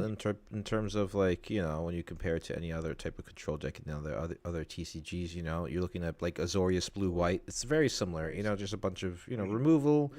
It is not really having any counters in it, which is really strange. You know, you would feel like for the aesthetic of any type of like high end or high cost control deck, there would be more counters and stuff in it. Mhm. But it does run like obviously like there's a time warp build with promising futures and stuff. You do use the recruits in recruit the Vanguard as like a sort of other like win condition, actually probably much like the win condition, to make sure you take your points with the bases. But one card in particular that I really like that Lux uses a lot is Echo, and not many other decks play Echo other than Lux. It's just so good, you know. Not anymore, no. But Not Nope, anymore, right? Yeah. I yeah. don't, and I don't like Echo You actually. don't like Echo? Nope, I think he's not good in this deck. I think it can't, you're just moving in like to killing something with 5 might and then recycling all your runes. Yeah, but when do you think? How often does this happen that you move in, clear battlefield, he dies, and you get your mana back? It's this will be in one of 30 games or something because and the biggest plus is I guess the no um keyword spells in like Singularity and Okay. when your Echo dies in your opponent's turn, okay, now you have the mana, but you don't have. Yeah, you have maybe Falling Comet. That's a good card for your opponent's turn. But yeah, Echo is for me too situational to be big value. I see her more in a baited hook combo deck. Yeah, that's Yeah, like in the beta hook shell, Yeah. we could just sacrifice it. Yeah. Or Divine Mhm. Judgment.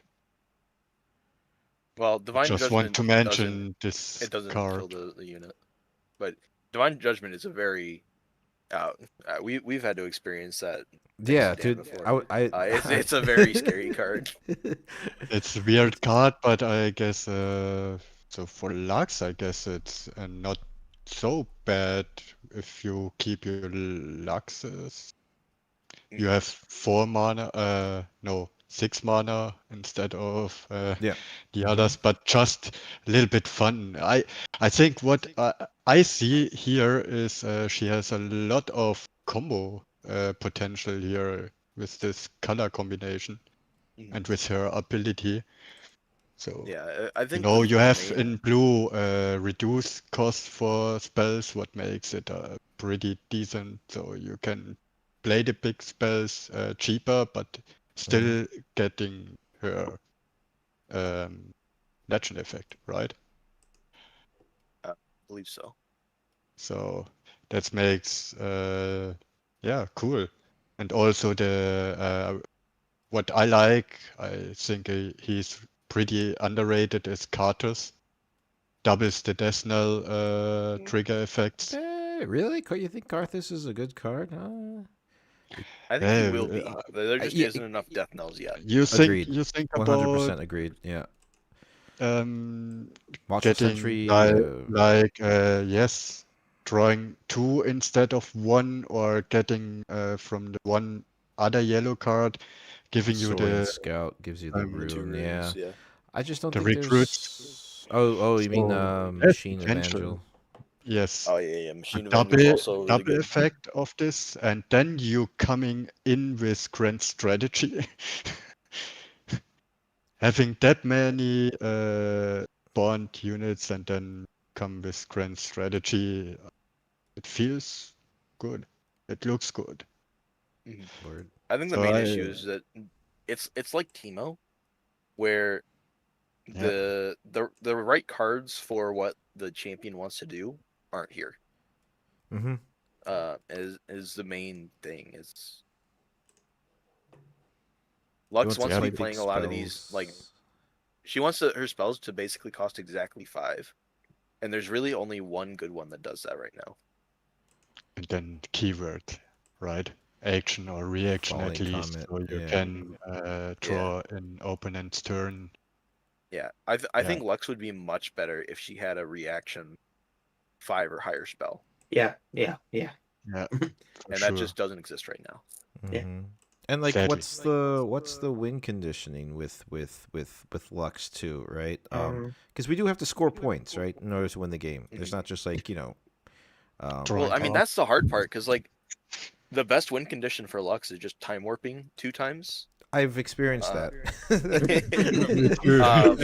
but you have yeah. to have you have to resolve like recruit the Vanguard and like a removal spell or two, Mm-hmm. and then set up your time warp, and that requires a whole lot of energy. Yeah. Yep. Yep. Well, what I mentioned, maybe you can remember, Travis. I guess some champions right now made for multiplayer and shine there really good. Mhm. And And I Lux is guess definitely Lux one is of those. one of them. Yeah. Lux For is sure. really one of those decks that like is really good for like a 2v2, or not even a two, just Yeah. a free for all. You know, it Like Yeah. sits back, it does it its Yeah. might just thing. be the best supporting like for an aggro deck. Yeah. Because like if you're playing the aggro deck for your team and you have like ride the winds and you're getting all the points, and then your teammate casts Divine Judgment and your opponents can no longer like do anything about it, like you Yes. getting points, like Yeah, insane. It's nuts, dude. It's nuts. mhm. And also, I guess like Mundo's actually a really good kind of win condition for it, right? That's another way. It's worse than with purple because you have no ways of speeding him up Okay, in yellow to blue. getting to there. Okay, I see what you're saying. Yeah. Yeah. Um. Uh, Yeah. I think what we maybe should talk about is the whole idea behind Heimerdinger and energy conduit.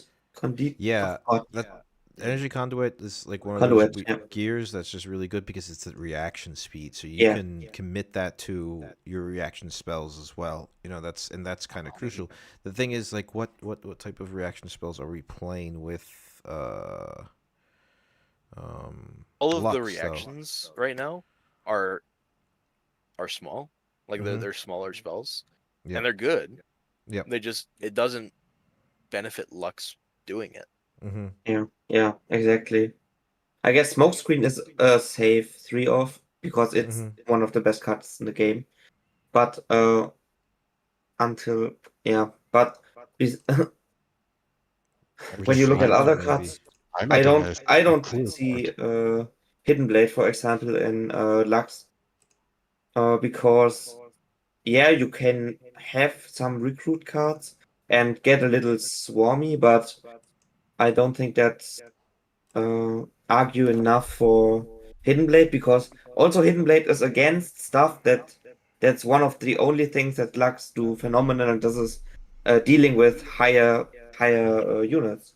Mm-hmm. So the biggest plus of Hidden Blade is also perfectly filled with Singularity, Falling Comet, also with unchecked power.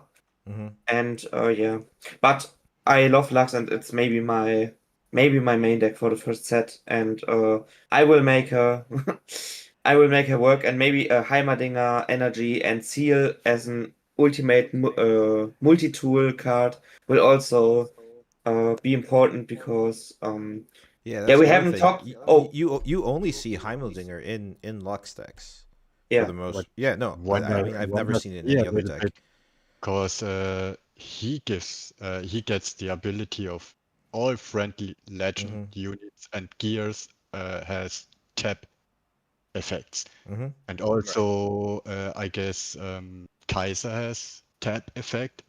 So could you imagine you have 4 times not spending power? Yeah. Yeah. So So where are we gonna put this is one of Lux? the underrated card. She's definitely better than Teemo, I think. Yeah. I Yeah, think I'm gonna Definitely, put it next definitely. to.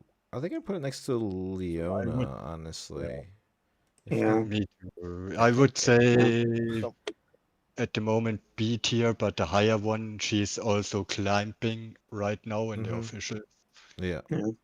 So Yeah. I I mean, would, Lux is also one of the weakest decks to challenge or to charm, because Lux only the champion card is only 2 might, and don't and misses deflect or something. I don't understand why Lux. Okay, it's one of the best units, but it's 4 mana, 2 might, and not deflect or something. So you can easily grab her in the battlefield, kill her, and get so much advantage. Why is there no deflect or something? That's Yeah, a bit weird, I guess. Void Seeker. I think it's because of the ability is so good. You know, Yeah, yeah, but 2 two mana. runes. You know, they I think that's like a good balance. Like if it did have a deflect, then they might as well just give it like an extra might or something. Honestly. Um. well, they But probably yeah. should have done both, but that's besides the point. Yeah. I Yeah. would They just didn't, and It's squishy. It's yeah, squishy. You know, it's it's an very squishy. incredibly squishy card. But yeah, I think it's rightfully so by B tier. It uses a lot of cards that yeah, other decks just don't use, which is always fun. You know, like if I want to play Heimerdinger or Energy Conduits, then you know I'm just gonna play a Lux deck. And also Time Warp is just Lieutenant Dan. You can it's contest like how good does it feel? Not even oh, just to play. It feels so good to play it. one time orb feels amazing, but time Two. orb into time orb is best yeah, feeling in the world. Yeah. yeah. Yeah, All right, so It's moving very on, we're gonna go into let's talk about we'll talk about the other one so later. Let's talk about Kaisa. Um, I think I know Kaisa's gonna go. I'm just gonna guess it around A. I think it's After also the S tier. yeah, Kaisa's S S S tier. or yeah. S S tier, tier. Yep. yes. It's What? her legend effect is so stable. Mm-hmm. Tapping for no power to avoid power costs For spell, yeah, of course, only spells, but that's what Kaiser intend to do, Yeah, right? but she's Playing using spells. it for like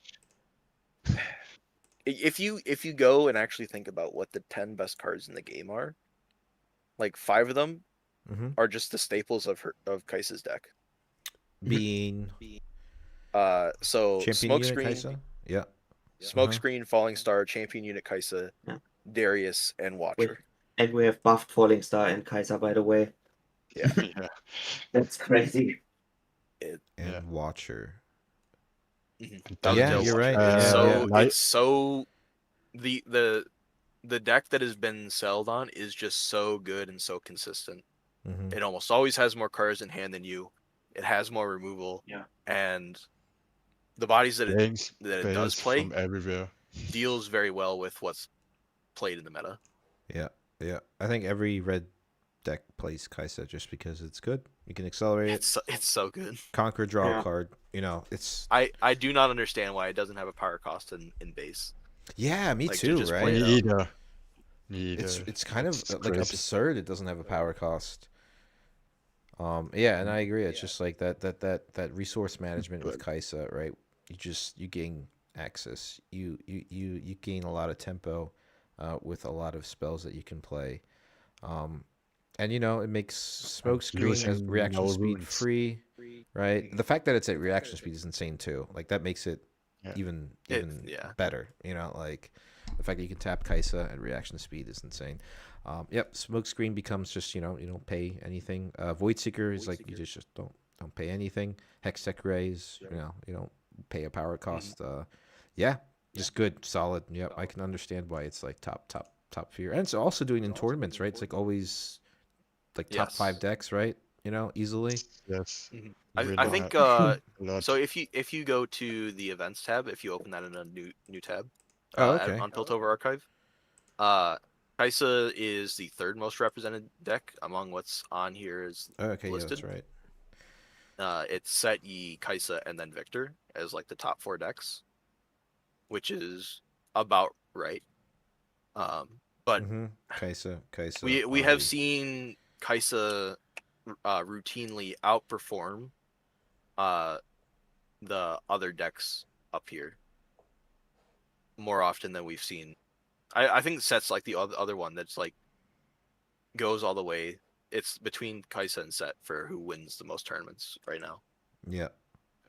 A lot of people talking about how to beat them and trying to get the decks ready just to beat the both of them. Yeah, let's and also they're talk still about winning. the Go ahead, Tree Man. They're Oh still no, winning, it was right? just like everybody's trying to beat those two, like those 4 decks in particular, and they're still winning. Yeah. They're trying to counter them, right? And they're just like, yeah. Yeah. And like the signature spell is like really cool too. I like it.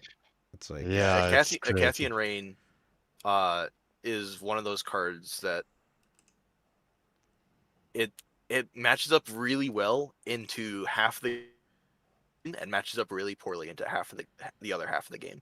But like it's like waffling between an auto win card where like you play it and you win the game and doing nothing. So like it's relegated to the sideboard. It's really I really like the design yeah. of how they Yeah. managed to thread the needle on that. It's basically we need a card that goes pew pew pew pew pew pew pew. You know, like And not just on shooting Battlefield, things. right?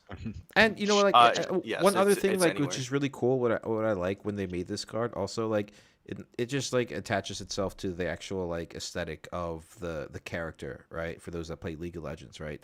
You know, shooting things. You know, a lot of like lasers shooting around. You know, so it makes sense. Which is really cool. That's another thing to mention. Getting done. But yeah, S tier. Yeah. Yeah, I guess so. Yep. And yeah, just solid. You know, you just can't really say anything else other than good things, right? Like, is there any negatives about the Kaisa deck you guys want to talk about, or Kaisa in general? I don't think anything really, right? I I think think the only real negative to her is that she is exactly weak to what her own game plan. Is yeah. With enough removal, she can't get on board. Mm-hmm. Yeah. Which is like understandable because she's running so many spells, but it's a really awkward position to be in. Yeah, if they kill all your Kaisas, all 3 of your Kaisas, then it's kind of really difficult to kind of come back from that. Although they are running like somewhat Ravenbloom students. Also, Ravenbloom student I think shines the most in a Kaisa deck, more so Yeah. than in Lux or Teemo. Yeah. But yeah. I think the Ravenbloom student is best in Ari, just because the green cheap spells are so good. But Okay, that's like also it just a good point. the Yeah. it pairs so well with the red removal as well, because like all the red removal is action speed basically, except Falling Star. Yeah, Kaisa is just a very very strong combination of with everything it has. Mm-hmm. Yeah. Cool. Yeah. So Kaisa S tier.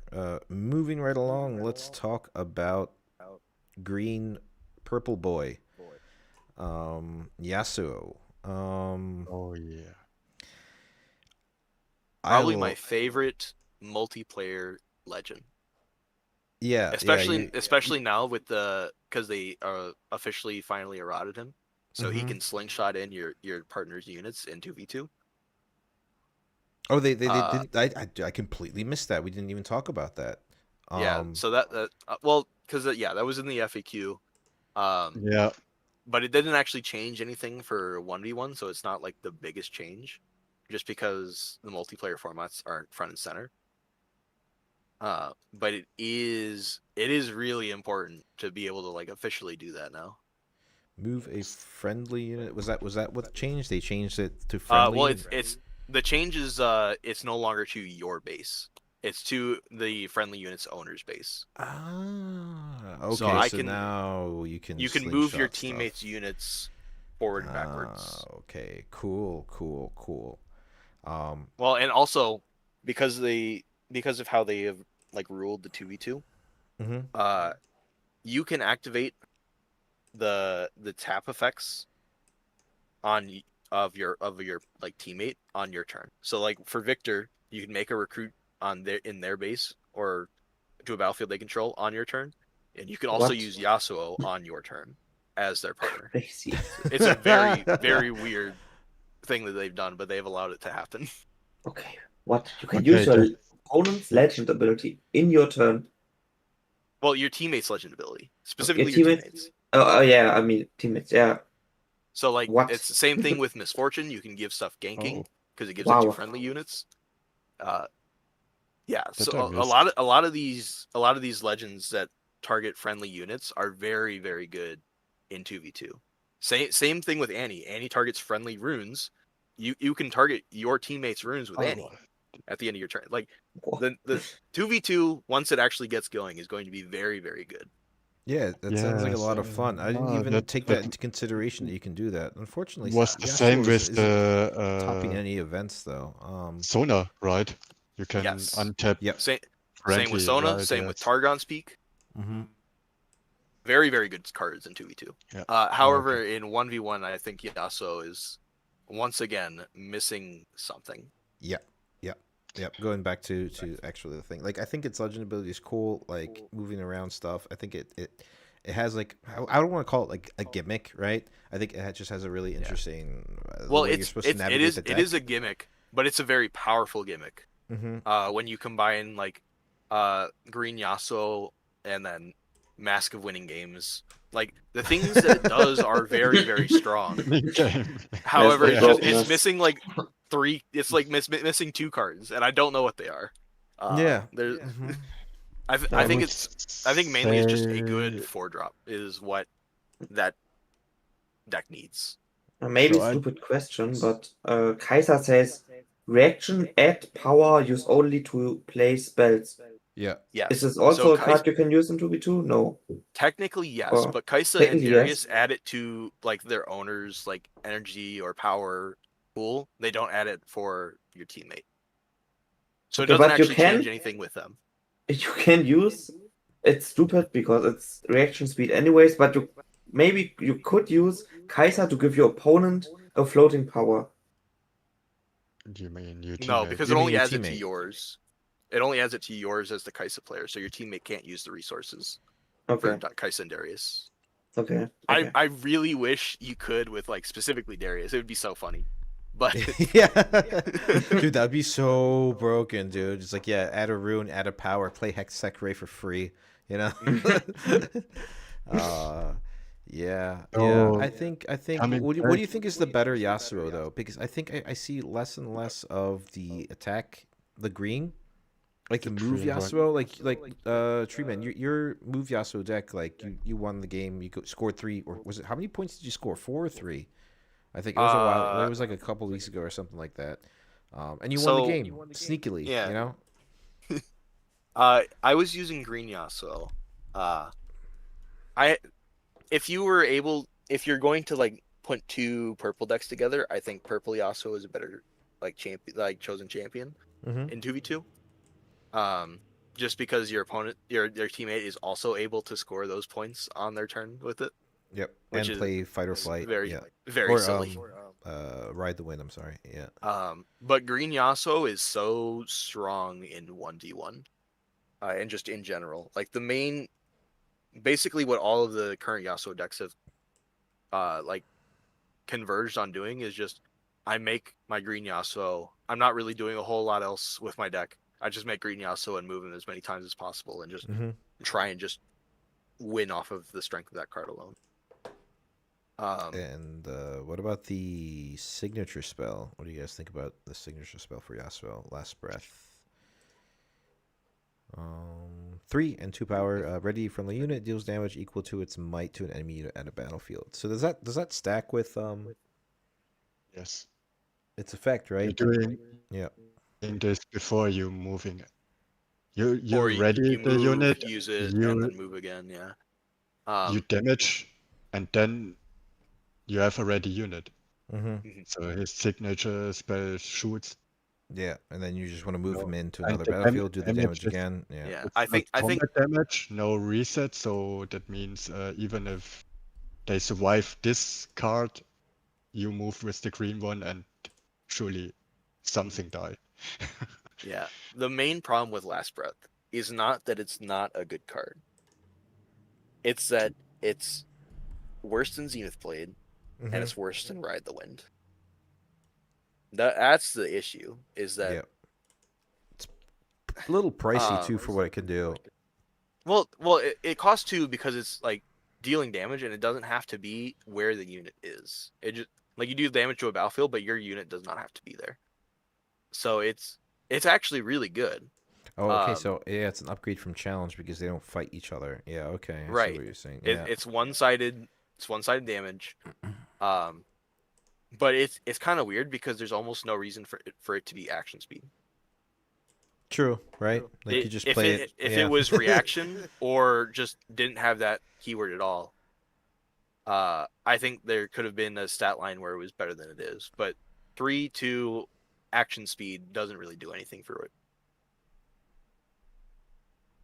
Yeah, and I guess So it another should- thing to consider, like in 2v2s, like giving that Yasuo ganking is also kind of disgusting. If you're a thing, if your opponent or your In partner is multiplayer, I would play misfortune. this card different. You know, if your teammate is on the turn and you play this card for your teammate, ready one unit he maybe couldn't move, Mm-hmm. would be an awesome surprise. Right. Like this in Yes, 2v2, sure. this card Other is like colors so have much better. better, Because like yeah. imagine you're playing next to like a volley bear, right? And Yeah. they spend, 9 or whatever to play like a giant thing, and then you just ready it and like Move kill a it around. battlefield and take Yeah. take another one. Yeah. It's a very good card. It just in 1v1 it doesn't hold up. Yeah. Yeah. And that's what we were talking about before. Like we can kind of like see their intentions when they were developing the cards of like what was better suited for multiplayer as to what is better suited for like 1v1. So it's just like an interesting aspect of the game too to consider. Like, some cards are better in that one format of 1v1 and some cards just shine much better than they do in multiplayer. Yeah. So yeah, But I would. you guys are right. That's absolutely true. With like it's just in the right format, it's extremely good. But in 1v1, what are you guys thinking? Yeah, so be So I have a lot of fun with Yasuo, but also saying like our colleague here. I think he's Um, about the I same think place as Leona and Lux. B. Yeah. yeah. I kind of agree with that. Yeah, moving stuff around is good. Color combination is good too. Yeah, it's solid. Yeah, it's like a very tricky deck. Very tricky But deck. They bring more cards okay, I affecting would have moving. placed him in top C, but when we put him in B, maybe under Lux, right? Yeah, put it next to I think Lux. so, yeah. Yeah. Okay. I think above Annie though. Yeah. Yeah. I think that fits right. Speaking of Volibear, let's go into Volibear then. Big boy Volibear. I was playing him yesterday, right? So let me just. I think it's a very kind of boring deck to play. Like I'm just gonna be like completely honest, right? Like you ramp and you wait, and you play Aurora and you have big dudes, and yeah, that's cool, and you snowball and everything. But like if you are I not think, all in on making monsters, there's no play to it. yeah, So exactly, yeah.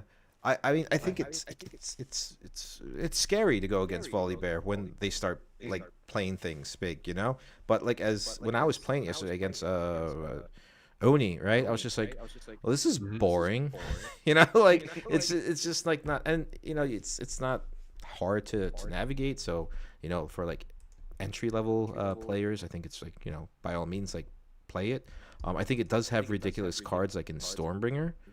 Um, that card is absurd, but it only kind of like it's good if you're playing against like other like beefy unit decks.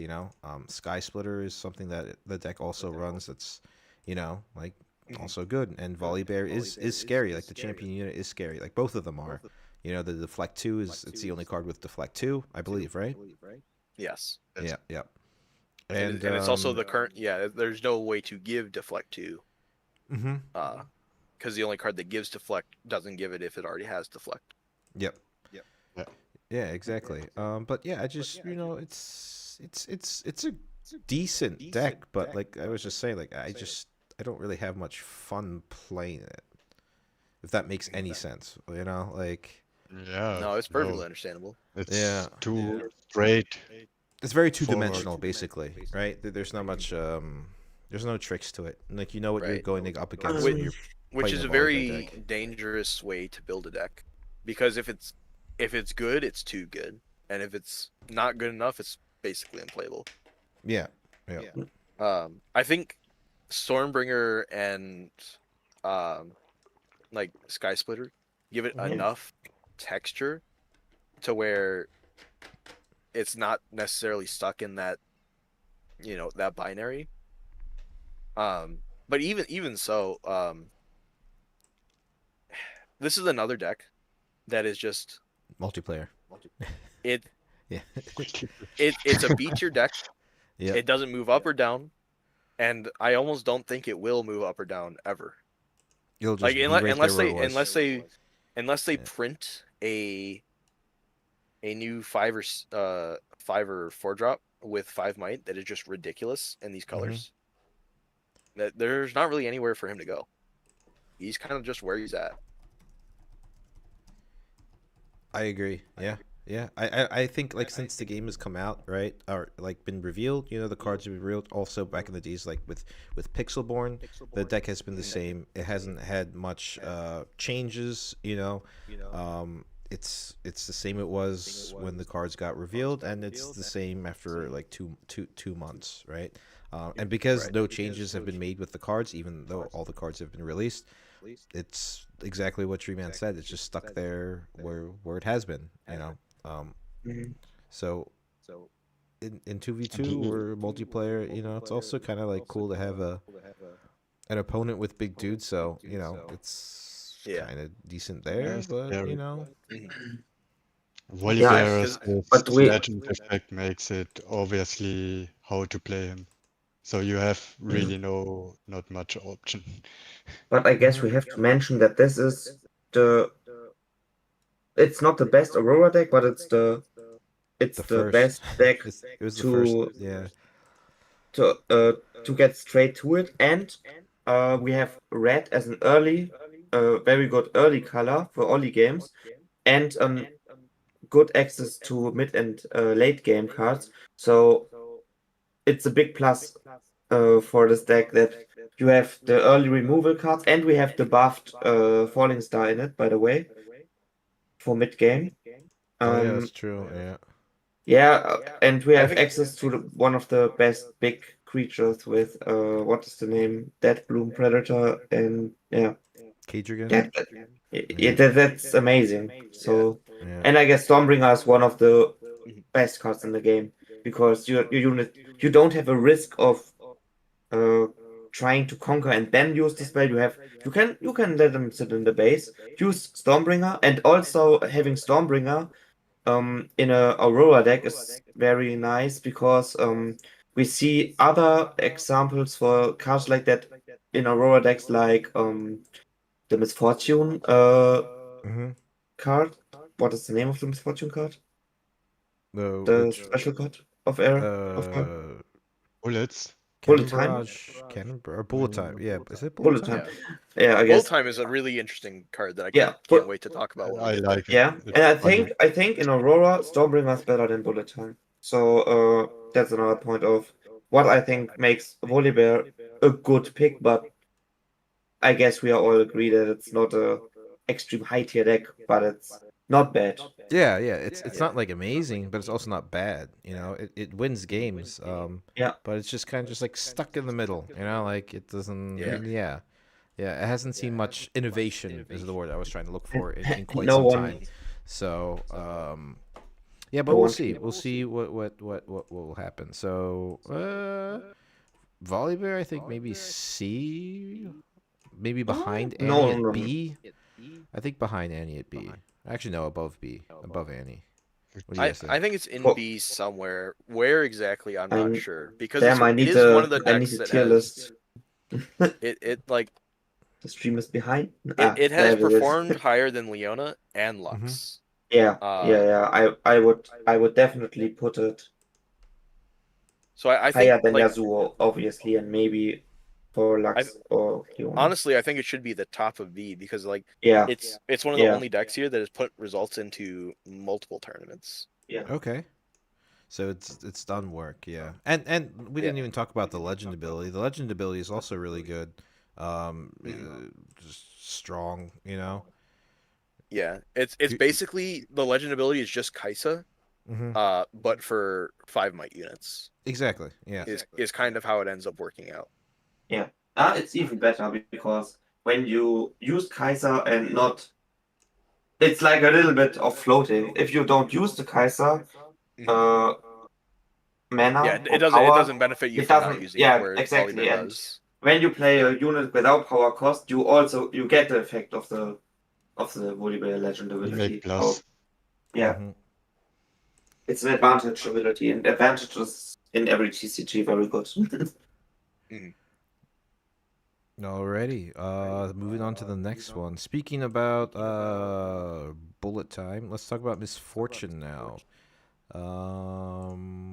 Misfortune has the best build for Aurora decks, I believe, currently. Yeah, Yes. If my memory serves me correct. And a lot of that is due to how strong Mind Splitter is as a card. yes, Mm-hmm. Yeah, dude, 100%. Yes. dude, Mind Splitter is so dirty, dude. It's just like it's sabotage on a stick, with 7 might. It, That's it's a giant stick to have a sabotage on. And yeah, yeah. it's a better sabotage too. Like Mhm. that's the part that really does it. Yeah, because it's choose a card from it, not choose a Yes. non-unit card. Exactly. So if they have you just pick whatever. You just pick whatever. Um, yeah, 7 might's tough to deal with. Obviously you're never gonna want to. I mean, you could like hard cast it, right? Like if you're really desperate or something or falling behind. Oh, Solar Core Druid. But yeah, this build, this list is really insane. It's like, you know, really competitive. It has a signature spell in Bullet Time, which we can talk about right now. So for one, it is okay. So this is the cheapest signature card in the game. So 'Cause it's yes only and one. no. So the big upside to Bullet Time is that you do not declare how much power you pay until the spell resolves. yes. What? Really? Pay any Yes. amount of power to deal that much damage to all enemy units at a Correct. battlefield. You put it on the Oh my stack for god, a single Riot. energy, and then your opponent has to respond to it before you pay anything. So Oh, that's so if awkward. they buff their unit in response to where you can no longer kill it with however much power you're willing to spend, you just don't spend any, and then you got their resource for free. That is Or an amazing Okay, way not for to. free. You have to pay 1 mana, right? well, sure, but like 1 mana, no Yeah. power for like to Yeah. trade with an important resource for your opponent. I'll take that trade any day. Yeah. Pay any amount of power to deal that much damage to all enemy units at a battlefield. It doesn't Just say. a funny say with seals, it's almost free. Yep. You can use the seals to not pay any of your runes. In that case, it Or have it 6 pairs extra. very well with Warwick because you can use it, just pay the 1 energy. It's basically extra copies of Flurry of Blades at that point, Yep. and then you just walk in with your Warwick, take the whole battlefield for free because it kills everything. Insane. There's Misfortune has probably the second best 2v2 leader effect. Ganking. Both of her champions are really, really good. The orange misfortune, the number of things you can do with that card are crazy. Yeah, the because accelerating ganking. Yeah. You can ready anything. It can be a rune. It can be like a Seal. unit, a card. It can be your leader. Like it, the things you can do with orange misfortune are unmatched in this game. It's so sick. Unlimited power. Unlimited power. Wait. So yeah, you're right. It's just something else that's exhausted.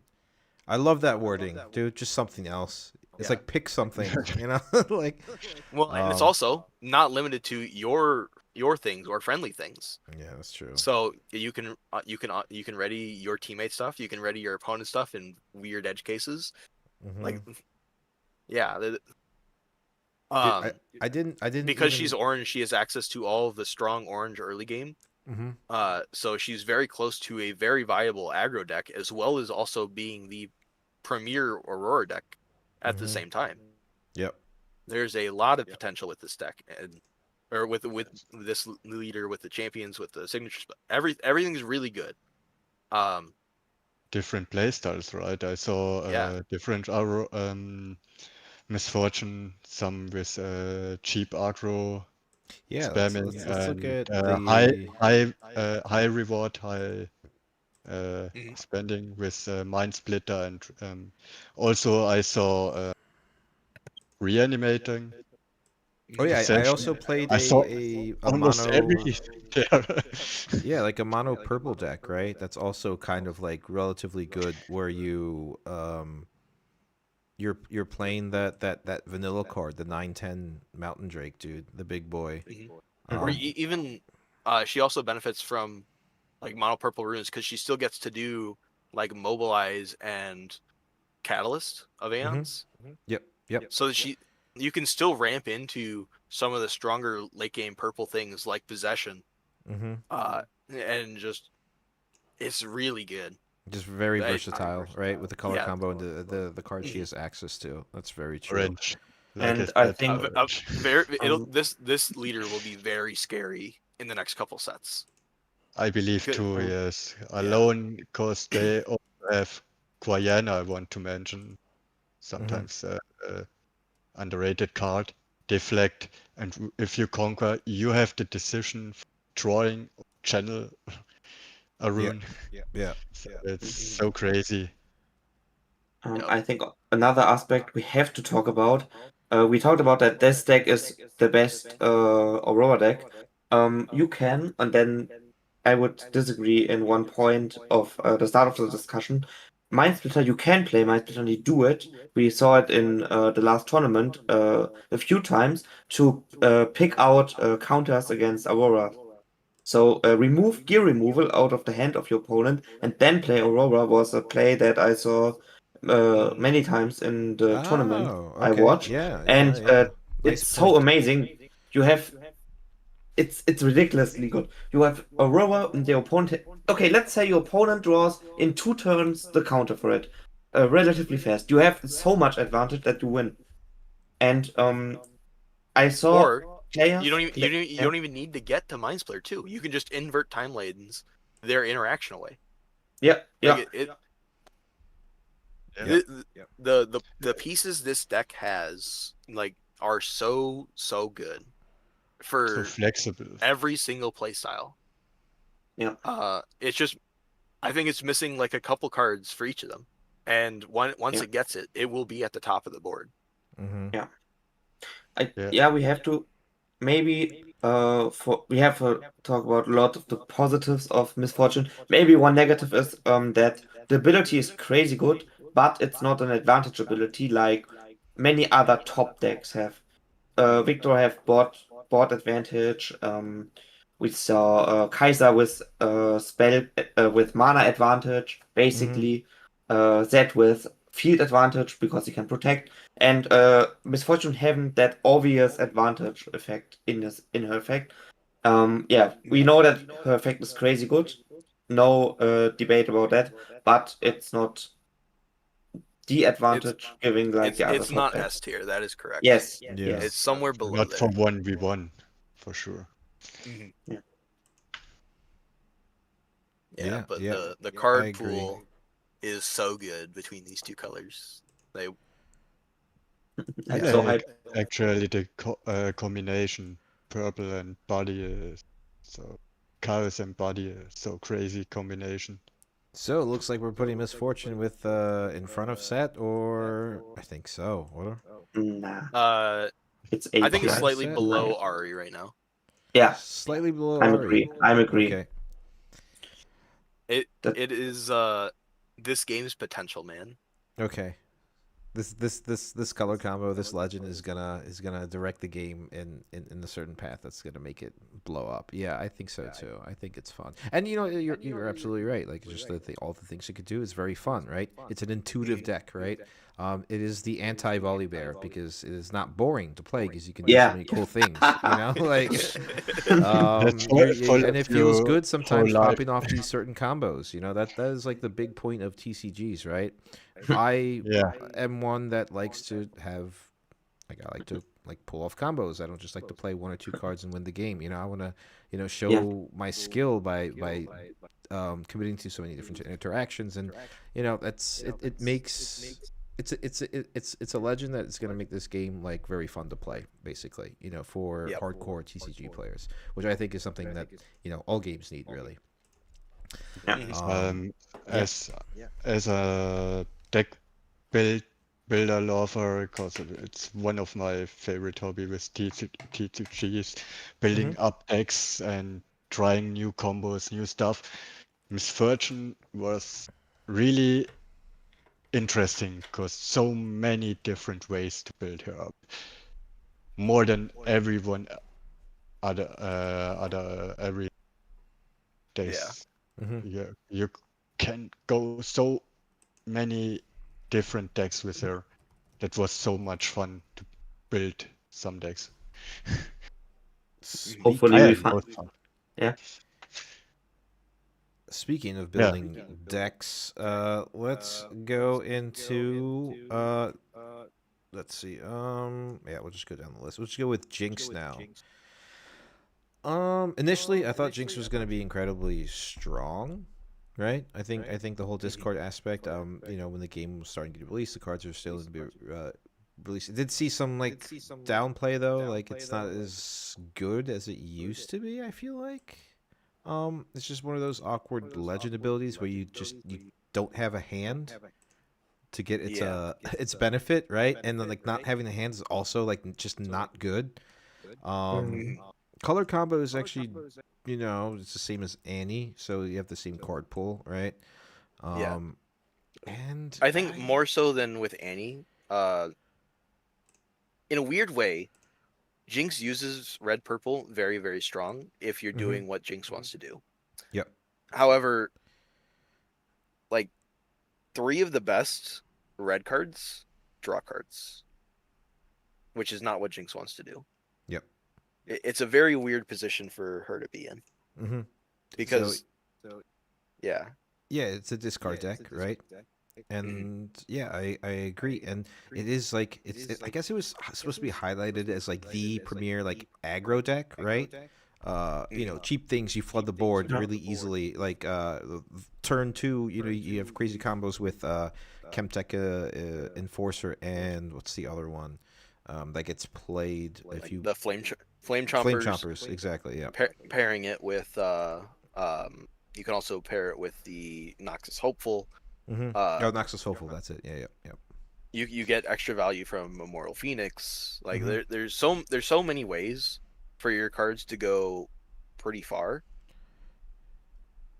But then what? Like that's the real But issue. I then what would happens say is like you run out of gas, right? And that's like something that a lot of aggro decks suffer in all TCGs, right? Once you run out of gas, which is oddly the the benefit of the legend ability, right? You run out of gas and then you can start drawing 2 cards, but also like is that enough, And if you don't win the game early on, which is weird because you still need 8 points, and Mhm. you're running relatively low might units up to 4, you know, Yeah.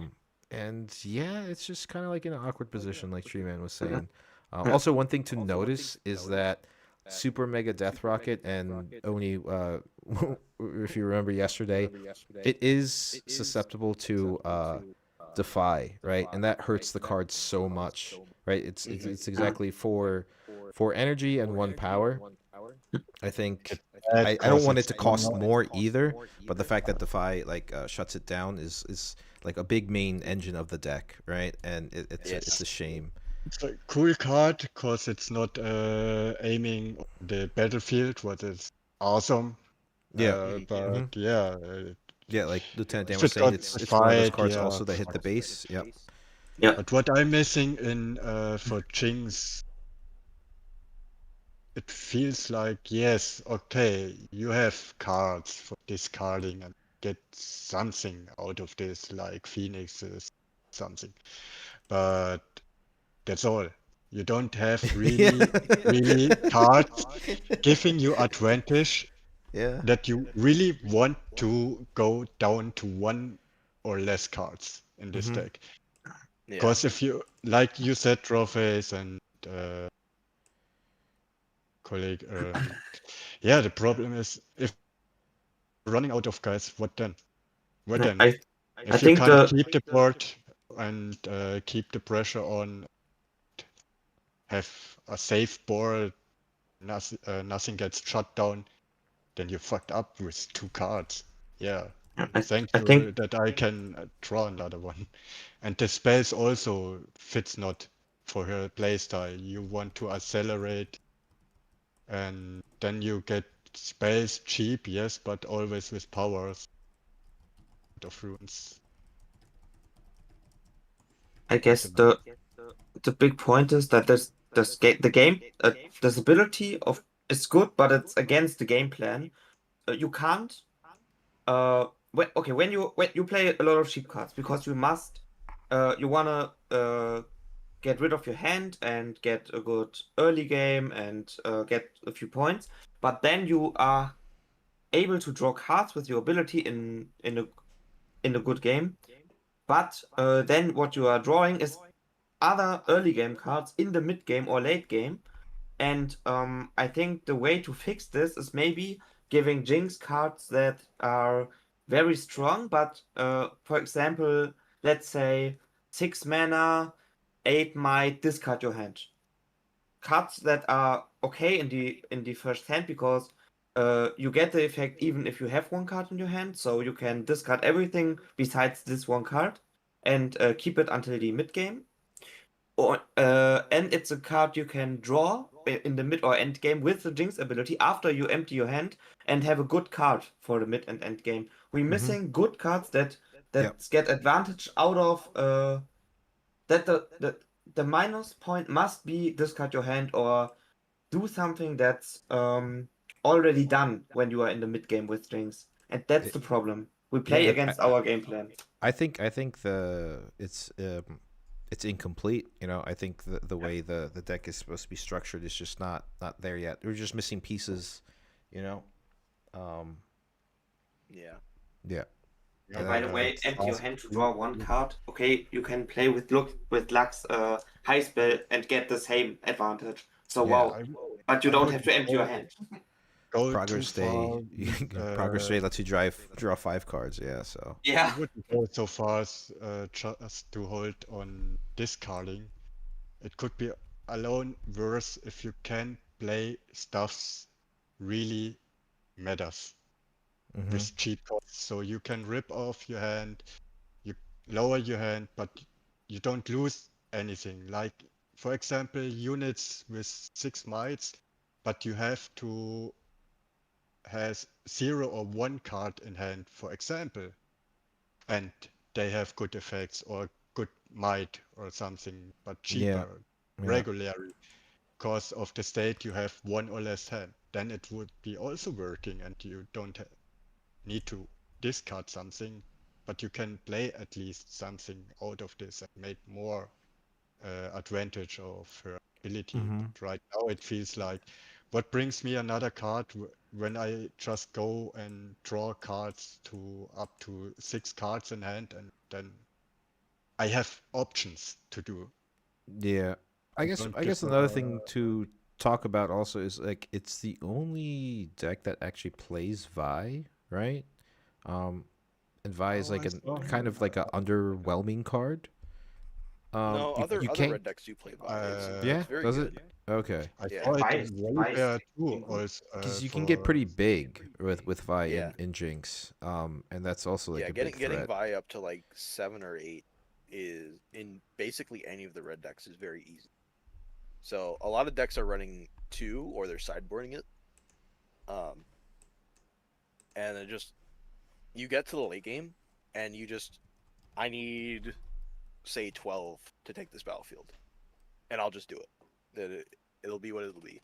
Mm-hmm. And Vi's really good at that. You could fight Volibear. You could yeah, punch Volibear in the can fight face. Set, which is the much more important one. It's also one of the best units for contesting Master E. True. Yeah. And Ari, right? Like taking back the battlefield that Ari's holding on. It's less good into Ari because it's not safe into Ari. Okay, true. Because you have to play it on the board for a turn. But like it's just awkward because it's more of the what we've already talked about. It's like it's that you kind of don't really want to play on turn 1, but you can't afford to hold it in your hand for when you do want to play it. True. And that's Jinx's main problem is like there's cards like Rasa, which would be perfectly fine if it did anything other than just cost less. There's cards like even like the Scrapyard Champion, where you have to have a card to play before this to get any value off of it.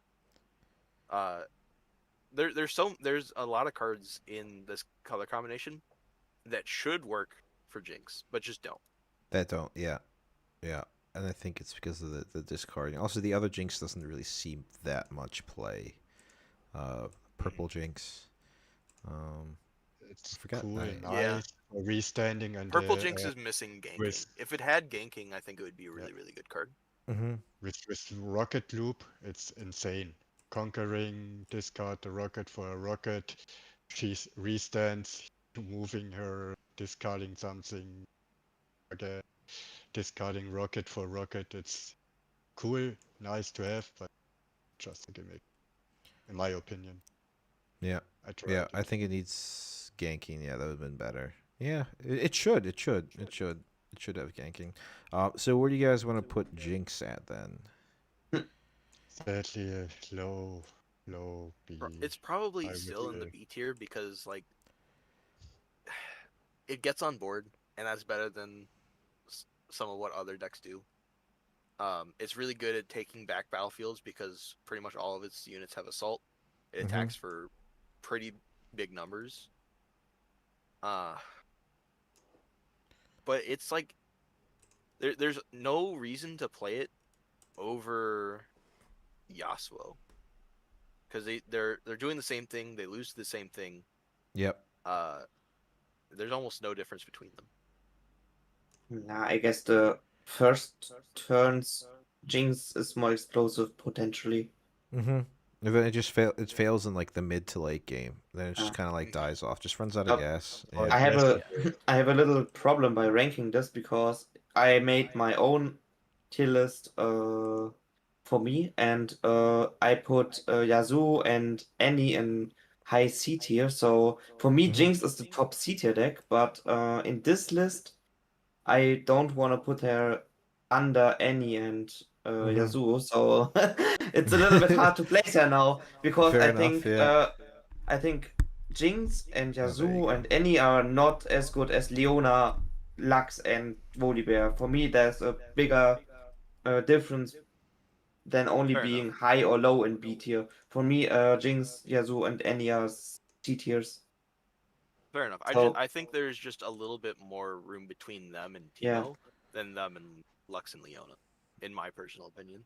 Yeah. Well, it's Me definitely too. better than Garen. I'll tell you that much. Yeah, that's for sure.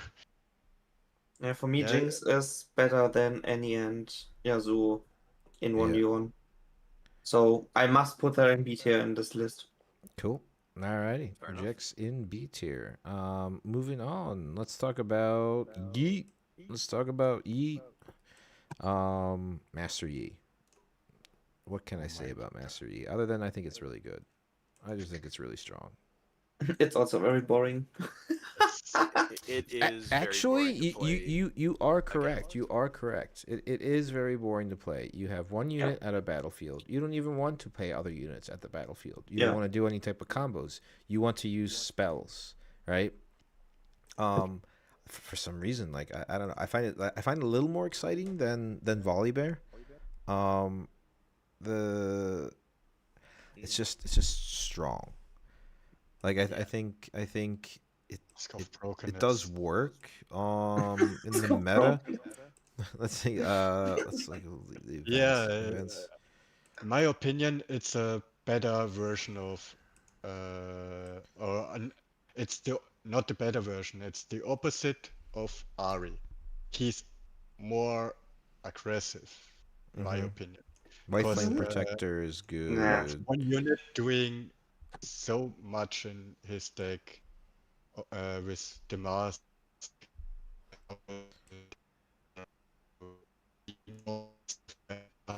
Oh, you're breaking up there, Oni. I can't really hear you. Or is it just me? Hmm? Could you hear him? Hello? Yeah. Okay, you're good now. I mean, I couldn't hear you. I don't know about the other everyone else. I heard him. Okay. Then it's just my thing. All right, continue. I'm sorry. Yeah, as I said, he could be. He's offensive with the mask, good offensive discipline, and something like this. And Master Yi's legend effect gives the defense. I think I just like having a 6 might Poro, on potentially, like on board, if not board better, right? Exactly. Like 2, 4, 5, 6, 7 with discipline and on guard makes it an 8. I just like that. I just like the idea of having like a fat juicy Poro on a battlefield. Zonius is good in it, defies, battle tricks, I and then remember yeah, one- but it's consistent, right? It's consistent against like certain matchups as I well. recognize also Caitlyn is in Master Yi. Master Yi is the only deck, in my opinion, where you can really play Caitlyn. Really, I think so. Let me see. Yeah, I forget what Caitlyn does. I never play against. She's someone. not so. She has to be on the battlefield to get access to her ability. And you want to exhaust her and to make damage, right? So, and she's get 2 power from Master Yi as a defender, so she's a 5 when she becomes a defender, and you have access to all the good stuff. Stunning, Okay. Yeah. discipline, block to protect her. And in the next turn, I want to mention one of the card I tested out, Pirate 7. She restands, gets +1 just for the restand. Or if you have multi copies of them, then she gets whatever. 3 of them gives +3, so you're shooting for 6. That's a really interesting way of using Caitlyn. Yeah, I never even thought I about mean, that. And she's cheap also. I guess you can play it like that. That's complete fine. It sounds cool, but I also think she's viable in oh my god, the name in Yasuo decks because you can move her in and instantly use the effect, right? Oh no, she comes exhausted. Damn. Yeah, but yeah, you're right. Yeah, In theoretical, if she is ready in the base and you move with an yeah, you effect can move her in, where use the she effect, is and move not out. Yeah, exhausting, that's good. yeah, but you know, To she do a Oh drive-by no, you shooting can't with choose. Caitlyn. Caitlyn I is man. just want to mention it. I guess no one play her because and she's the opposite of tank. Yeah, Yeah. Well, for Just Yi, it wanna doesn't matter because there's only one unit there There's anyway. only one unit at the yeah. battlefield yeah, you want, But essentially. Yeah. yeah. And Mhm. I think it just works better if you hold on to both battlefields. Obviously, you know, in any situation rather. Highlander is also kind of like a just a meat. It's like good, but it's not like crazy signature spell. Yeah, You know, yeah. um, well, In its my reaction opinion, it's speed weird is because Zonia's. It's just another I, Zonia's, really. Yi is just a deck where the package that he runs is just so perfect for like Yeah, what he wants to do. that's Yep. Uh, I think he's the closest to having just like a complete deck outside of Set and Kaisa, where like it's hard to even think about how you would even upgrade the deck sometimes because yeah. the only things you could really do is print like good champion cards and a good signature spell. Yeah. And that's Exactly. how it feels sometimes. Yeah. Yeah, Yep. I guess one of the most important things when we talk about it, when we talk about Master Yi is uh, he's obviously extremely good in battles because of his legend ability, and most of the time the flaw of an ability like that is that a spell doesn't battle you and could kill your units without you getting the boost. But then we have also green to counter that spells, so Right. that's another white. good addition why Master Yi is so complete. I think that's a very good word.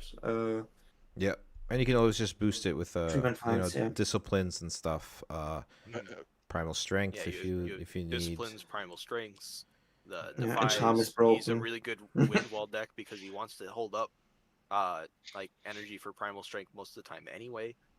Yep. Primal and White Flame Protector allows him to get back on board. He has a ready unit just sitting in his champion zone at all times.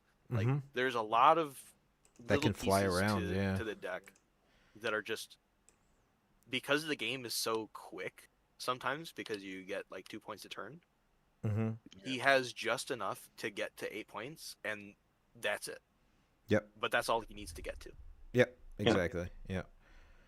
And access to and it's like the only other deck that actually runs like for some reason white flame. Well, no, there's some green decks run white flame protector, but you know also like you know some late game support and like big dudes like that is also very good. Yeah. Has access to first mate, pit rookie, you know, but like I said, just a big juicy Poro is all I need really at the end of the day. Yeah. The card draw from Clockwork Keeper. Yep, late game, Yeah. yep, is good. Yeah. They run the main reason you run White Flame Protector is because you often have 2 or 3 2-drops just sitting in base ready to go. Yep. Like it's just you always have something to just suit up and get in. Mm-hmm. Yeah. Yeah. I think, like I said, just a very consistent, very easy to navigate deck. Great for beginners, I think, honestly. Yeah. True. But also, Yeah, this- viable in competitive play as well. Yeah, Um, this is one of the few decks that is both easy to build and play while Mhm. still being good. Yep. Because Yep. Yeah. yeah. Okay. I'm gonna put him at A. I think, guys, probably behind Misfortune or something. I would say, or If B, if he's an A, he's above Ari. Yeah. if not I S. personally I think I he should have be in S tier Absolutely with yes. Absolutely Kaisen and yes. Set. Really? Okay. Yeah. Yeah, Yeah. sure. Second most winner, right? Of tournament? It Oh, did win the first tournament in China. Technically, I believe it Yeah, and topped. it's Well, yeah, top. it's all over China. It's all over the tournaments, the early tournaments here. making more and more better results. Yeah, it's just he doesn't always win, but he's always consistently well represented. yeah, you Yeah. see The higher often in the tiers. top 8, 6 Master Yi's or something, or 5. It's Yeah. crazy. Yeah. He's really well represented in the thing. Yeah, Um, I would also flip around the S tier, but as that Master Yi is number 1 and Z number 3, but okay. But yeah, Yeah, it's hard. I It's think hard to. It's hard to. Yeah. yeah, to I'm not argue. necessarily super interested in like actually ordering the S tier. Yeah. I think They're just good. They're there's just one good. more that Yeah. I would put in S tier, and Yeah. as far as I'm concerned, they're all basically on the same tier, and it's just flavor of the week at this point. Yeah. Yeah, that's true. Okay. Speaky. So we talked about Yi. Let's talk about Lee. Yi. What do you guys think about Master Lee? I've played very little Master Master Lee. Lee. Or Master Lee's Master. problem is actually not that he Master competes. Yi. I've He played doesn't like. actually compete with Master Yi. That's not his problem. Yep. Lee's problem is that he is a zoo deck, Mm-hmm. and there are he's directly competing with Set and another leader that we have yet to get to, and I Yep. think they are both better than him. Yep. I played like I made this like master or it's like why am I saying Master Lee now? Jeez, Lee Sin deck. And yeah, it is very zooey, right? I think it's one of the decks that actually made Udyr shine a lot. Like Yes. just because of its. got I mean, well, wait. First, strong let's break deck. down its legend ability. Like tap 1 to buff, cool, right? It's not bad. I think It's it's not- a very good It's legend good. ability. Yeah, It's just, Very yeah. good. It's not bad. Yeah. It's good. Yeah, +1 is always good. Mirror matchups you can test. Champion unit, the one that you could just buff it infinitely, essentially, or put as many as you Yeah. want on there. I think both of his champion units are good. His Yep. signature Yes, spell is good. absolutely. It just Dragon's just Rage is good. Yep. Yeah, he does not use orange and green as well as Master Yi, and does Yep. not lend itself to a zoo deck. And Yep. it's a little awkward there. Yep. It is very But like awkward. he's I mean, we playing a have- whole bunch of good cards. Like there's good stuff happening. It just doesn't quite get there right now. Yeah, mean, there's we have- no flow. It just feels like too noisy of all the cards that like are in the deck, right? Like, I mean, Challenge is good. Mask of Foresight is playable in it. I With think Elf, that's okay.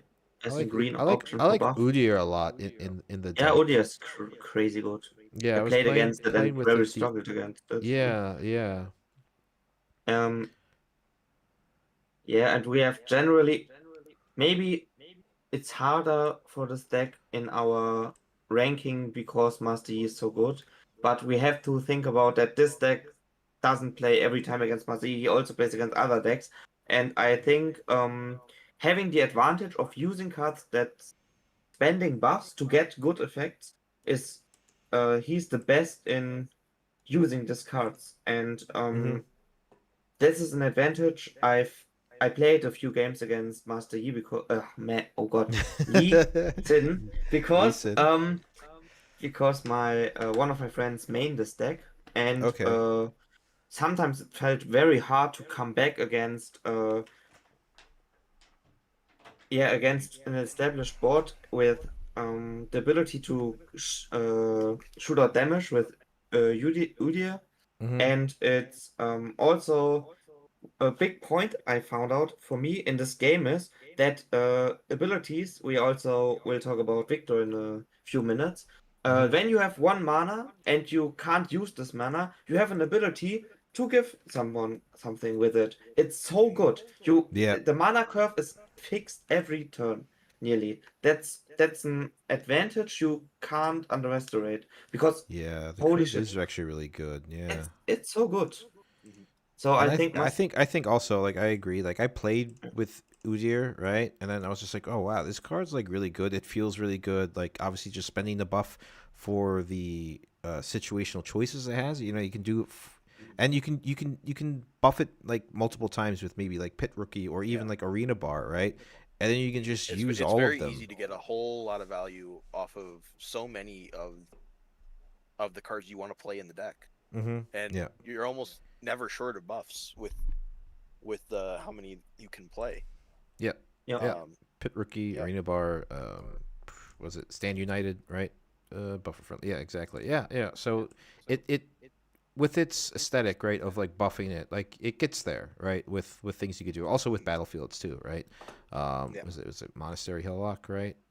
Or no, what's the other one? The pit that buffs something when you hold it. I forget. But anyway, Navori Fighting Pit. exactly. Yeah, that one. So it gets there, but like you said, it's just just like weird zooey. Mhm.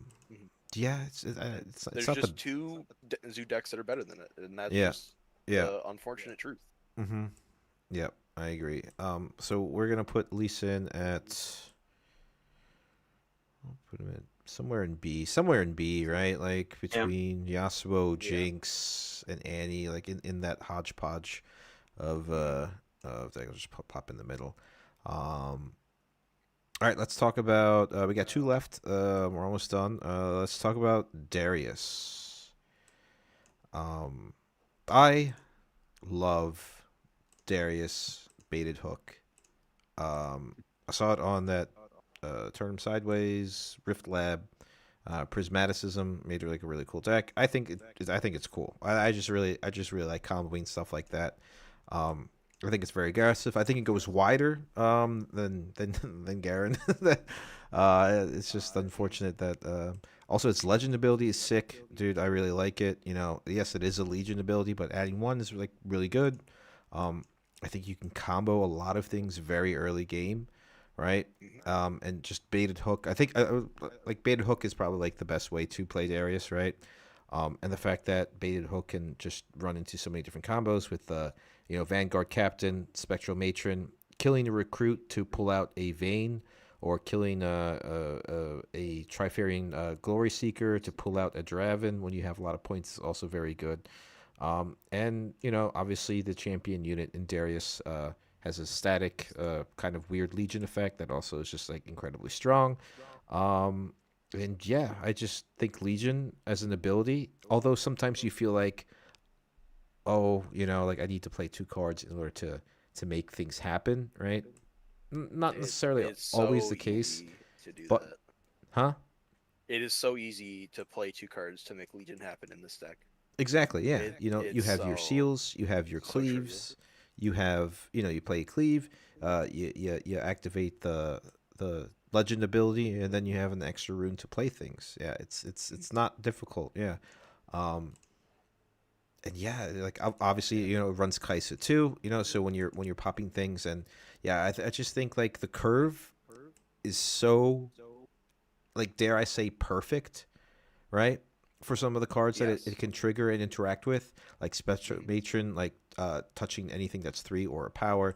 That's exactly Vanguard. Baiting hook, anything above a 1, even. Like a recruit can pull out a Vayne, and oh, it's dirty. I love this deck a lot. And then once you go wide enough by playing enough recruits, right? Like I generally like to keep the recruits back on base, right? And then pop off with a big grand stratagem if the game has swung in your opponent's favor.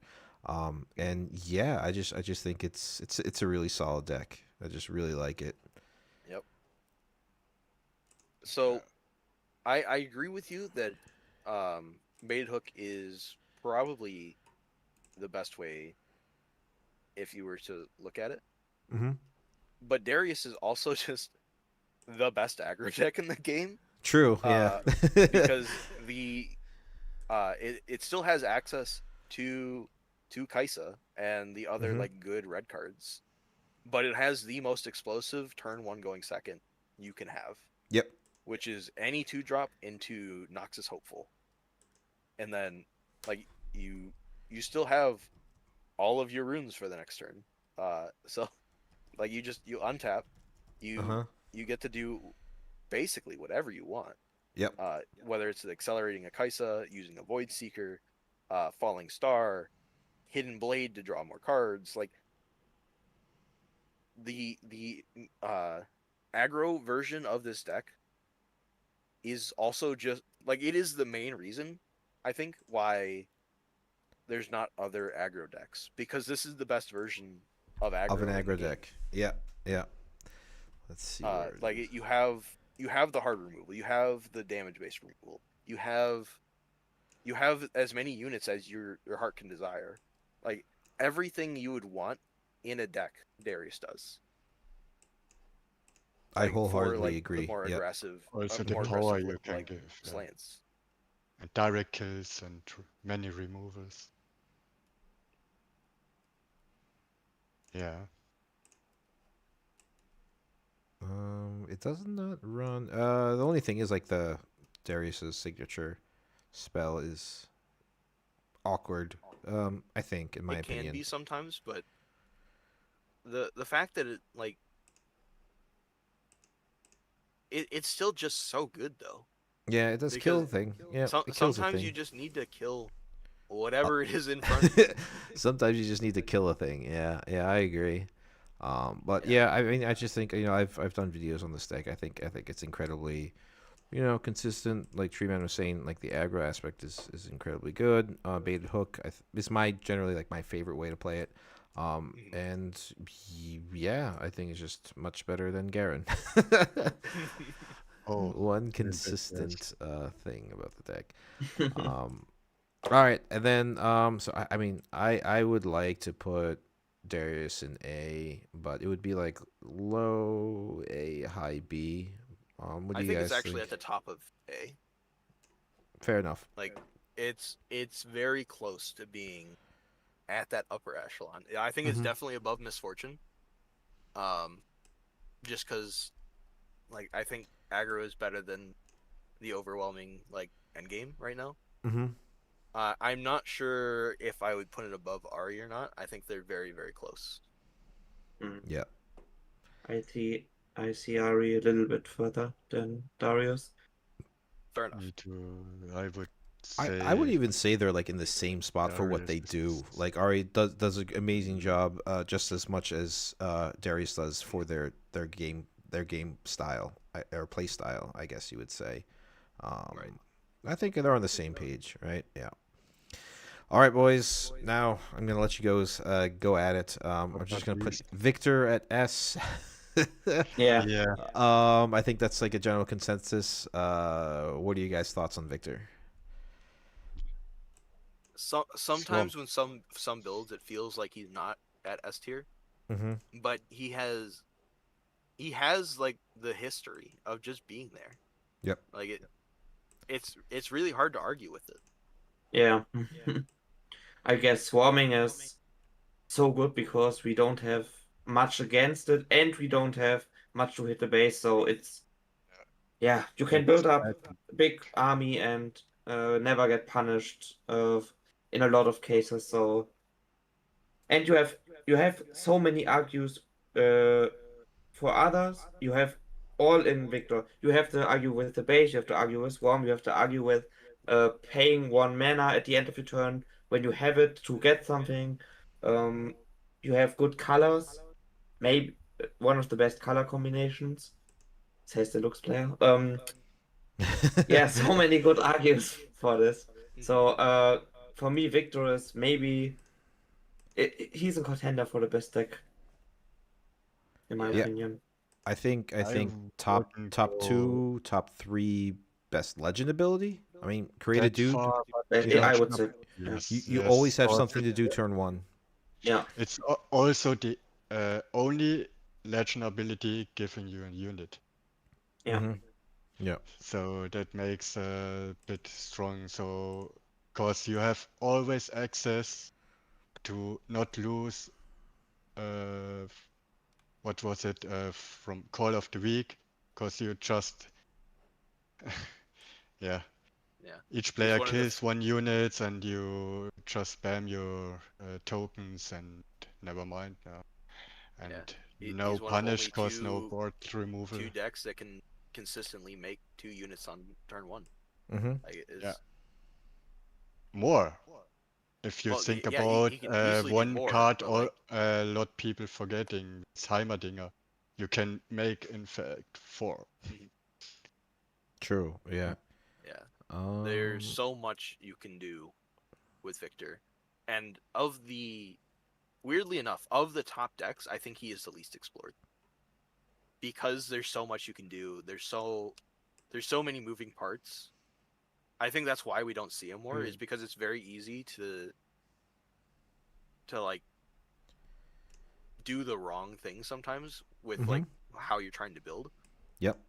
But that doesn't mean that what he is like any of his cards.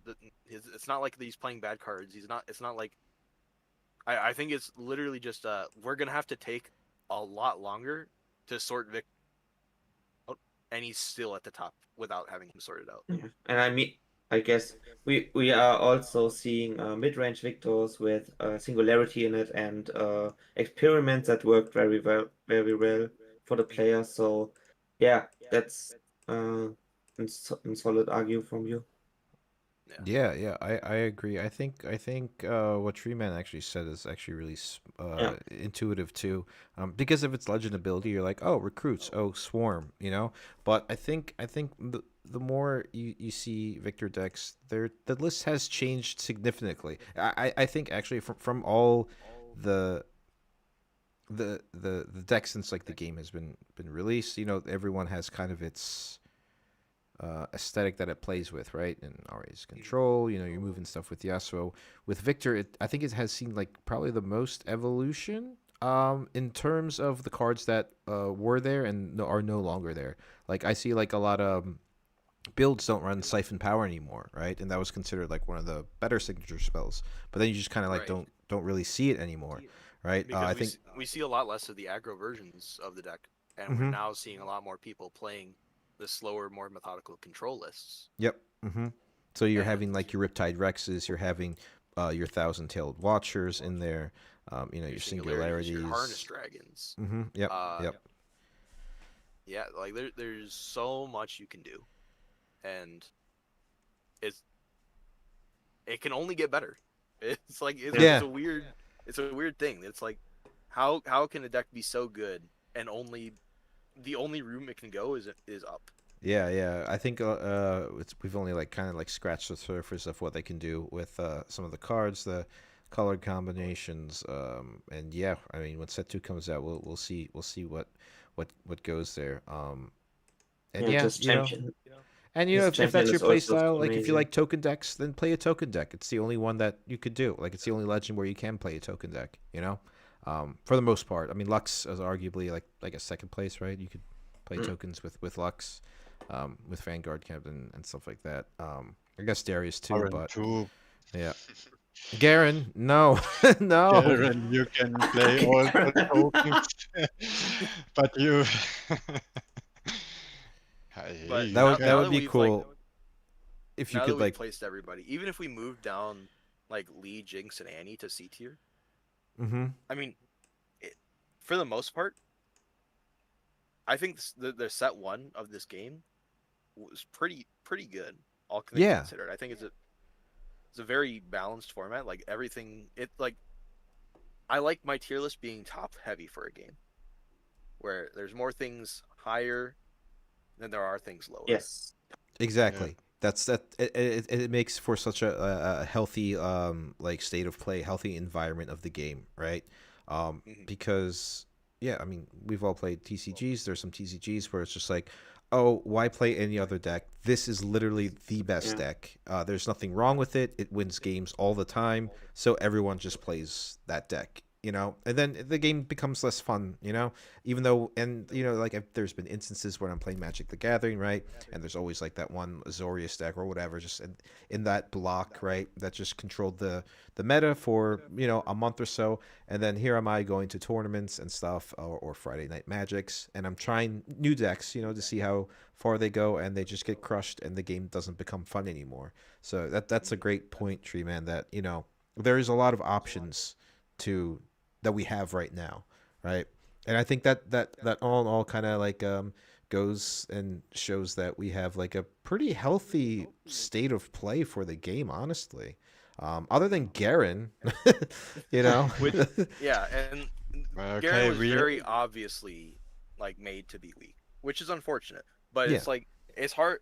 I think it was wrong of them to do it, but it's hard to argue with, you know, very clearly that was the point. Mm-hmm. Maybe there will be in set 2 5 cards that summons 4 ready units and move a unit away from a battlefield from your opponent, and then you can conquer with all of it. And I when you think draw this turn, you get 4 mana back. And don't know what I they think want to do I, that. That Garen is good, I think but all so Garen really maybe next needs time is a can't. or the game in general, a one drop that creates a one drop, something like that, you know. Um, Or well, a two. Yeah, I think we've talked about this before. Where I think I would really like there to be a 2-drop in yellow that makes a recruit but it has one might on it. So it's just like on play make a recruit. So it's like manufacturer, but just one less. I mhm. would really like that. but for multiplayer, this could be a problem that this card is too good. For to be honest, getting 2 units in the first turn when you are player 1 is maybe too good for. When you are able to then conquer both battlefields, feels a bit strong. Yeah. Okay, let's say your opponent don't have something that's instantly ready, then your opponent then you get 2 points out of 8 instantly, and your opponent can't do anything about it. So maybe that's but Sure, the but idea is right. The they idea are is just right. 1/1s. So like Yeah, okay, but they'll have a turn to play their guys, and then you walk in Mhm. first, and then they walk in. Or even when And the main card has like, if I'm on a battlefield, give me temporary, right? So it'll go away and it just won't be yeah, holding, yeah, something like that, maybe to balance it out a little bit. But I don't think that's too terrible to have it like a 2-drop that produces a dude, or God, maybe a 2-drop with a death knell that produces a dude. And it's a yeah. 2-drop one, you know. It's actually there's a stupid Magic the Gathering card that's exactly the same, right? It dies, right, and just comes there's another card right behind it. yeah, Um, I mean they've printed multiple of that effect. yeah, Uh, it's like everywhere. yeah, In all TCGs. So I would that yeah would I be would probably the also better like one. that version of the effect, and that's probably more balanced, where Mm-hmm. it's just like death knell, play a recruit to your base. Yes. Yeah, yeah. Cool, awesome. Wow, we've been talking about this for a long time. So wrap ups on the discussion. We've been at it for 3 hours, guys. That's ridiculous. Yeah. First off, for those Oni and Lieutenant Dan and Tree Man, thank you so much. I'm gonna be hooking up you guys with for joining on this. When the games come out, I'll send you guys some packs your way. I have like a case um, Nice. Oh, pre-ordered, thank right? you very So much. for committing, you know, and like just the the channel in general and stuff like that, and the games and the content. So when the game comes out, I'll be sending you some packs. We'll touch bases on information and everything in the future. One quick thing, 5 minute discussion on so we've talked about all the decks, right? We've talked Yep. about the different play styles and everything. Now let's talk about really quick about constructing the decks in real life with the rarity of the cards. Like, is it gonna be difficult making some of these decks, buying the product? Because that's also something to think about. That's something that's held me back by playing a lot of Magic the Gathering, is because some of the cards become so expensive, right? We obviously don't have a solidified market on buying singles yet because the game just isn't out yet. I mean, I've seen like a little bit some stuff on Card Market now in China and stuff. But first off, let's just briefly talk about the pull rates, right? So let's just take a look at this Victor deck, right? And if we see here, we have an epic card, commons, rares, and everything. The pull rates for epics, I believe, are 1 in every 4 pack, if I'm correct. Yeah, and those Yeah, are but rares.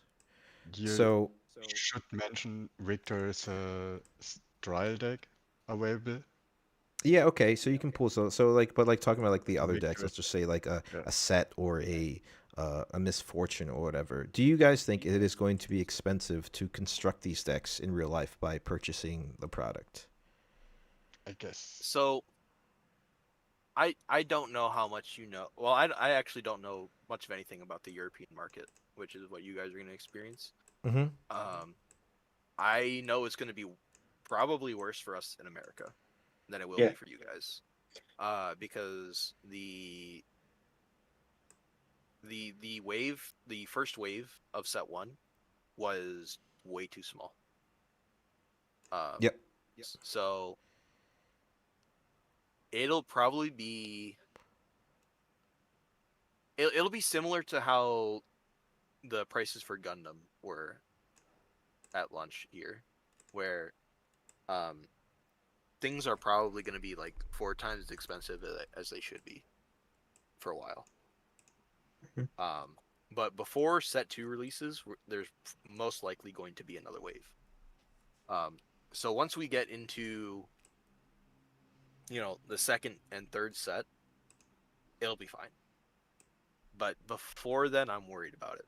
I don't think there's not enough. I don't think there's going to be enough product to go around, and it's going to be very expensive for a little bit.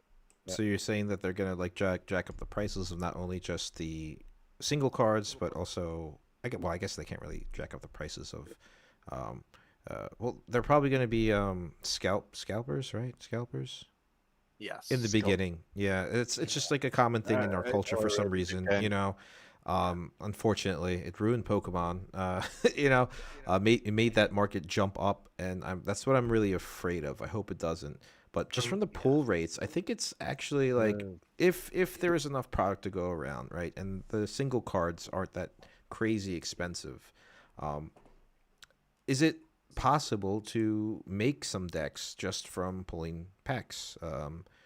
With because most of the good champions, right? I think it will be. Yeah, Like, I think so especially too. if you start with one of the starter decks or Mhm. start from Proving Grounds. Yep. I think Proving grounds, you can you get where you should need to go mention fairly you easily. need more than 1 copy of the proving, Yeah. because there are 24 decks and not everything is at triple, so not full playset. Yeah, but the Proving Grounds So is like a that's great start. You get like a lot of play sets of stuff though, like and Gusts and some all the basic heroes cards. only in the proving grounds, not Mhm. in this place. Yeah. So I think the cards that are like only in Proving Grounds are like 2 copies each. So you need yes, to but the champions for buy sure, like and 3 of them between 2 people. sometimes Is yes, ideally. yes. Mhm. For Yeah. some, Yeah. depending on which deck list you're playing, you need 3 of them. Mhm. Because Yeah, not everything I is 2 copies, some are only 1 copies, and then, yeah. That's the only issue, but the rest is fine. Okay. yeah. Go ahead, I, Dan. okay. Uh, First of all, when you say okay, what means you can build a deck? You can generally, of course, build a deck, but the question is, what is your intention? Do you want to Yeah. play a So competitive, complete deck, or what do you want to play with friends and everyone plays a starter deck and what they draw? That's the first question, I yeah, would say. exactly. Yeah, that's I was talking about like competitive decks, like the ones that we were just Okay. talking about, right? So we have all like the lists and everything, and how based off like the first set and like what are in the decks in the Okay, then lists. Then Is it we going to have, be expensive to construct, competitive meta decks? yeah, I guess it's okay. It's hard to say in compared to other TCGs or generally because TCGs are generally expensive. But True. you first of all you have done something very good for you because you live in Europe, and that's a big point Treeman also mentioned. In Europe we have card market, and card market is so much better than everything you have in America, I guess. Um, we have we can build meta decks by buying singles in a on a good platform with very very cheap prices.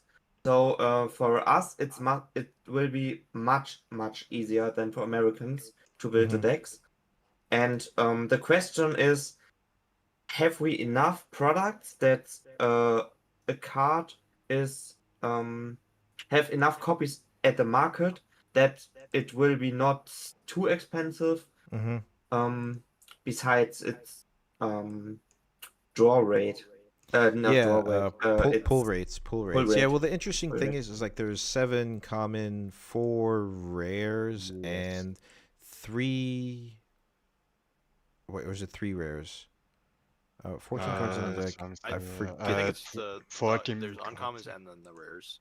Exactly, think it's- commons, uncommons, and then the rares. So But it's from like those, 4 uncommons, One sec. like 3 rares, and one of the rares can be upgraded Is or something here, like that. Epic let's see. Epic is blue and rare is Yep, purple rare or is what? purple. Yeah, and epic is orange. Orange. Yeah. Okay, I got it right here. Orange. Okay, wow. 7 common cards, 3 And what uncommon, is 2 ah, rare or better, and 1 foil card slot. Singularity So is an uncommon? What? Crazy. yeah, blue So is uncommon. to go to this, I would say every starter deck just to upgrade would be a lot easier than something like that.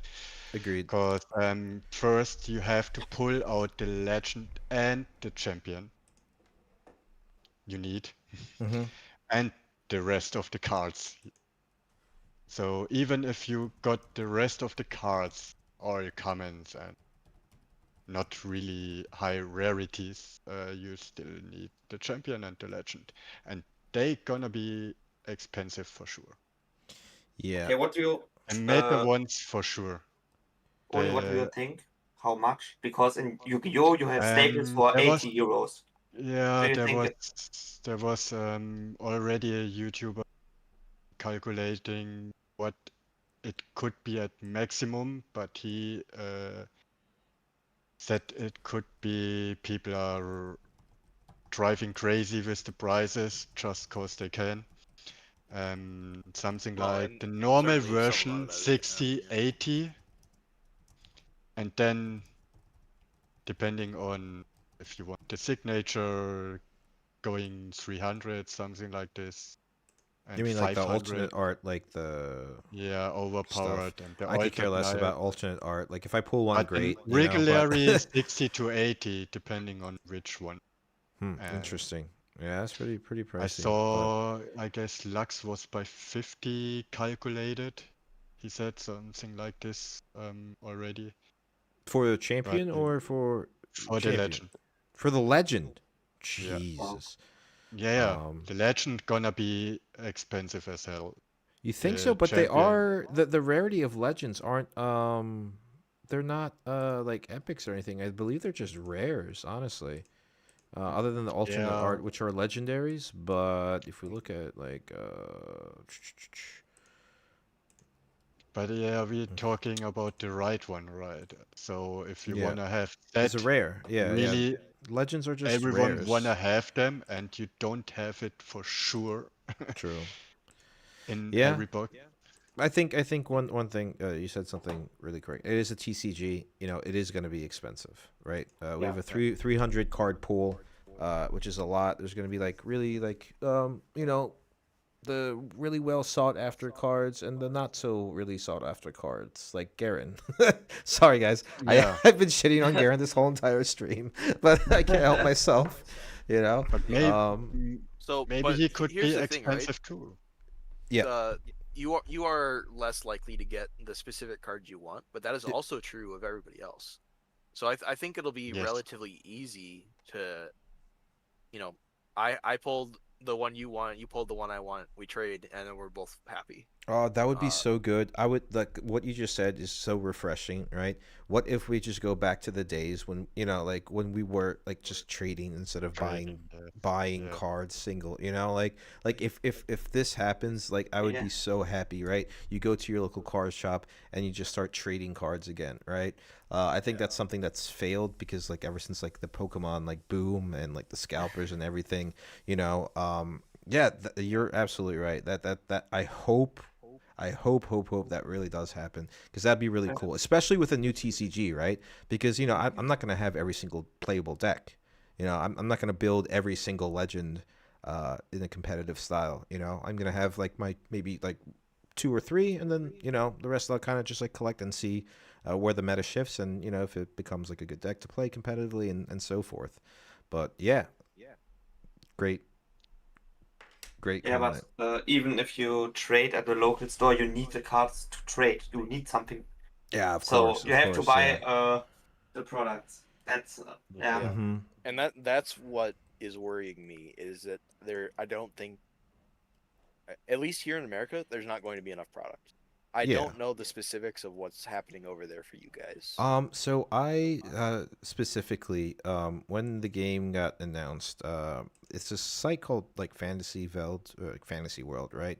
And they didn't have booster boxes available, right? But they did have blisters, like for ready for pre-order, right? Like 48 in a stack, right? And obviously Proving Grounds and all the intro decks. So I think they've probably obviously connected to retailers and stuff like that. Um, Booster I just boxes are rare, I think now. I think they've all sold out, right? Like when Riot, actually, I can even go to the store. Um, from what I understand, they're just non-existent anymore, right? I yeah, I don't know the specifics. I have a good idea of how much was printed for the U.S. market. Mm-hmm. And I don't know other regions. I'm not in other regions, so I haven't bothered to find out. Yeah, yeah. So I was able to like purchase like single packs in like the blister style. Yeah, on the Riftbound website, the booster box is out of out of stock. But you can get your Lee Sin starter decks, guys. There's plenty of them there. For And how obviously, much? huh? On the Sure. website for I think it's 19.99, but you need a Riot account and it is limited. Proving Grounds is available, Jinx is available, Lee Sin and Victor, all for 19.99 USD. Um, and yeah, I think they're gonna be eventually also just like sought after, but obviously booster packs are the go Yeah. to and booster boxes. But yeah, I guess we'll see. When it finally like releases and I get my stuff, we'll do some live streams with like pack openings or booster box openings and kind of just like chilling and seeing what is pullable and the pull rates. I have been watching a little bit of the people pulling the Chinese stuff, and they seem pretty good. Like it seems fair that what you're getting, like in I think it's like 1 in 4, right? You're guaranteed like an epic or something. So in a Yeah, booster I box, just don't know because like they have the smaller packs which are like sixes, 6 cards, and then they have the normal size packs as well. But I don't know what their price points are to really like compare to. yeah, me neither. Yeah, yeah, I have no idea what they cost. I think Yeah, they're me But the yeah, this doesn't seem. I've seen it looks promising. That's what I'll say. Because there's a lot of really good cards with the lower rarities. So you might not be able to make the like perfect, best deck lists, but I think you'll make plenty decks that are plenty good enough. Yeah, yeah, I think so too. I think in the beginning it'll be all right because the one cool thing is like unlike Magic, like the Mythics, right? Or like relatively strong for the most part, and sometimes they're a little more expensive. But I think the way they structured the game, like a lot of uncommon and commons, right, are very strong. in their own regard, right? And a lot of rares too, right? And like the higher you go with rarity, obviously, like the decrease of them actually pulling them. But I think they're I like how they've changed like the legendaries and the overnumbered, right, are the rare ones, but it's just strictly alternate art, right? It has Yeah, nothing to that's do good.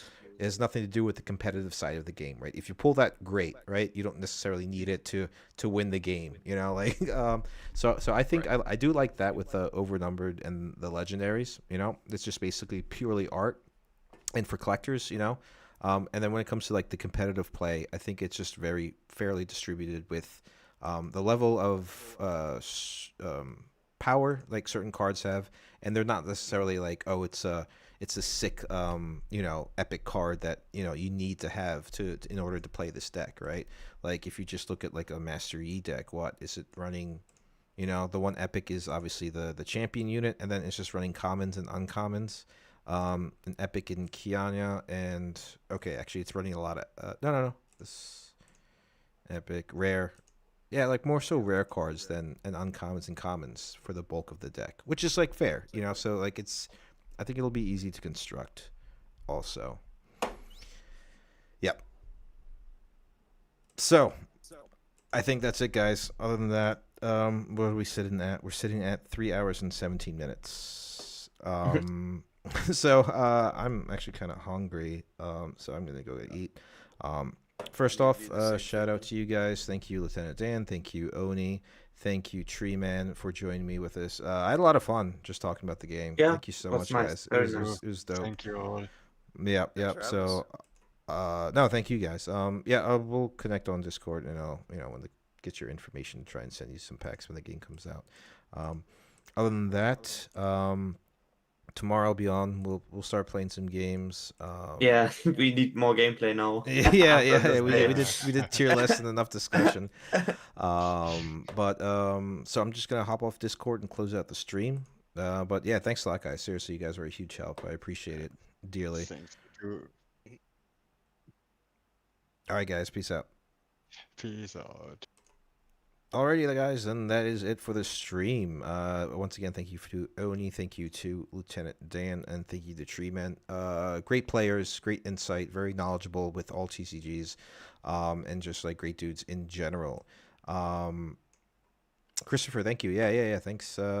Thanks for enjoying the discussion. If you haven't already, please subscribe. You automatically enter yourself to win a Proving Grounds box set. Other than that, we just wanted to do a different stream today, talking about more the game, the way the game's going, collecting the game, and what lies for the future of competitive play, the product, and just like how does it feel. All in all, the summation is that it's just like a very healthy state of game, a very healthy meta, as Treeman discussed, because it is having like top. In S and A tier, we've concluded there are 7 decks that are viable, that all generally beat each other, right? There are obviously right now like Set and Kaisa are kind of like running wild, and Master Yi as well. But there are moments where Victor is top, getting top or first place in tournaments. Set's getting first place in tournaments, but it doesn't shut out the rest of the decks other than Garen because it's trash.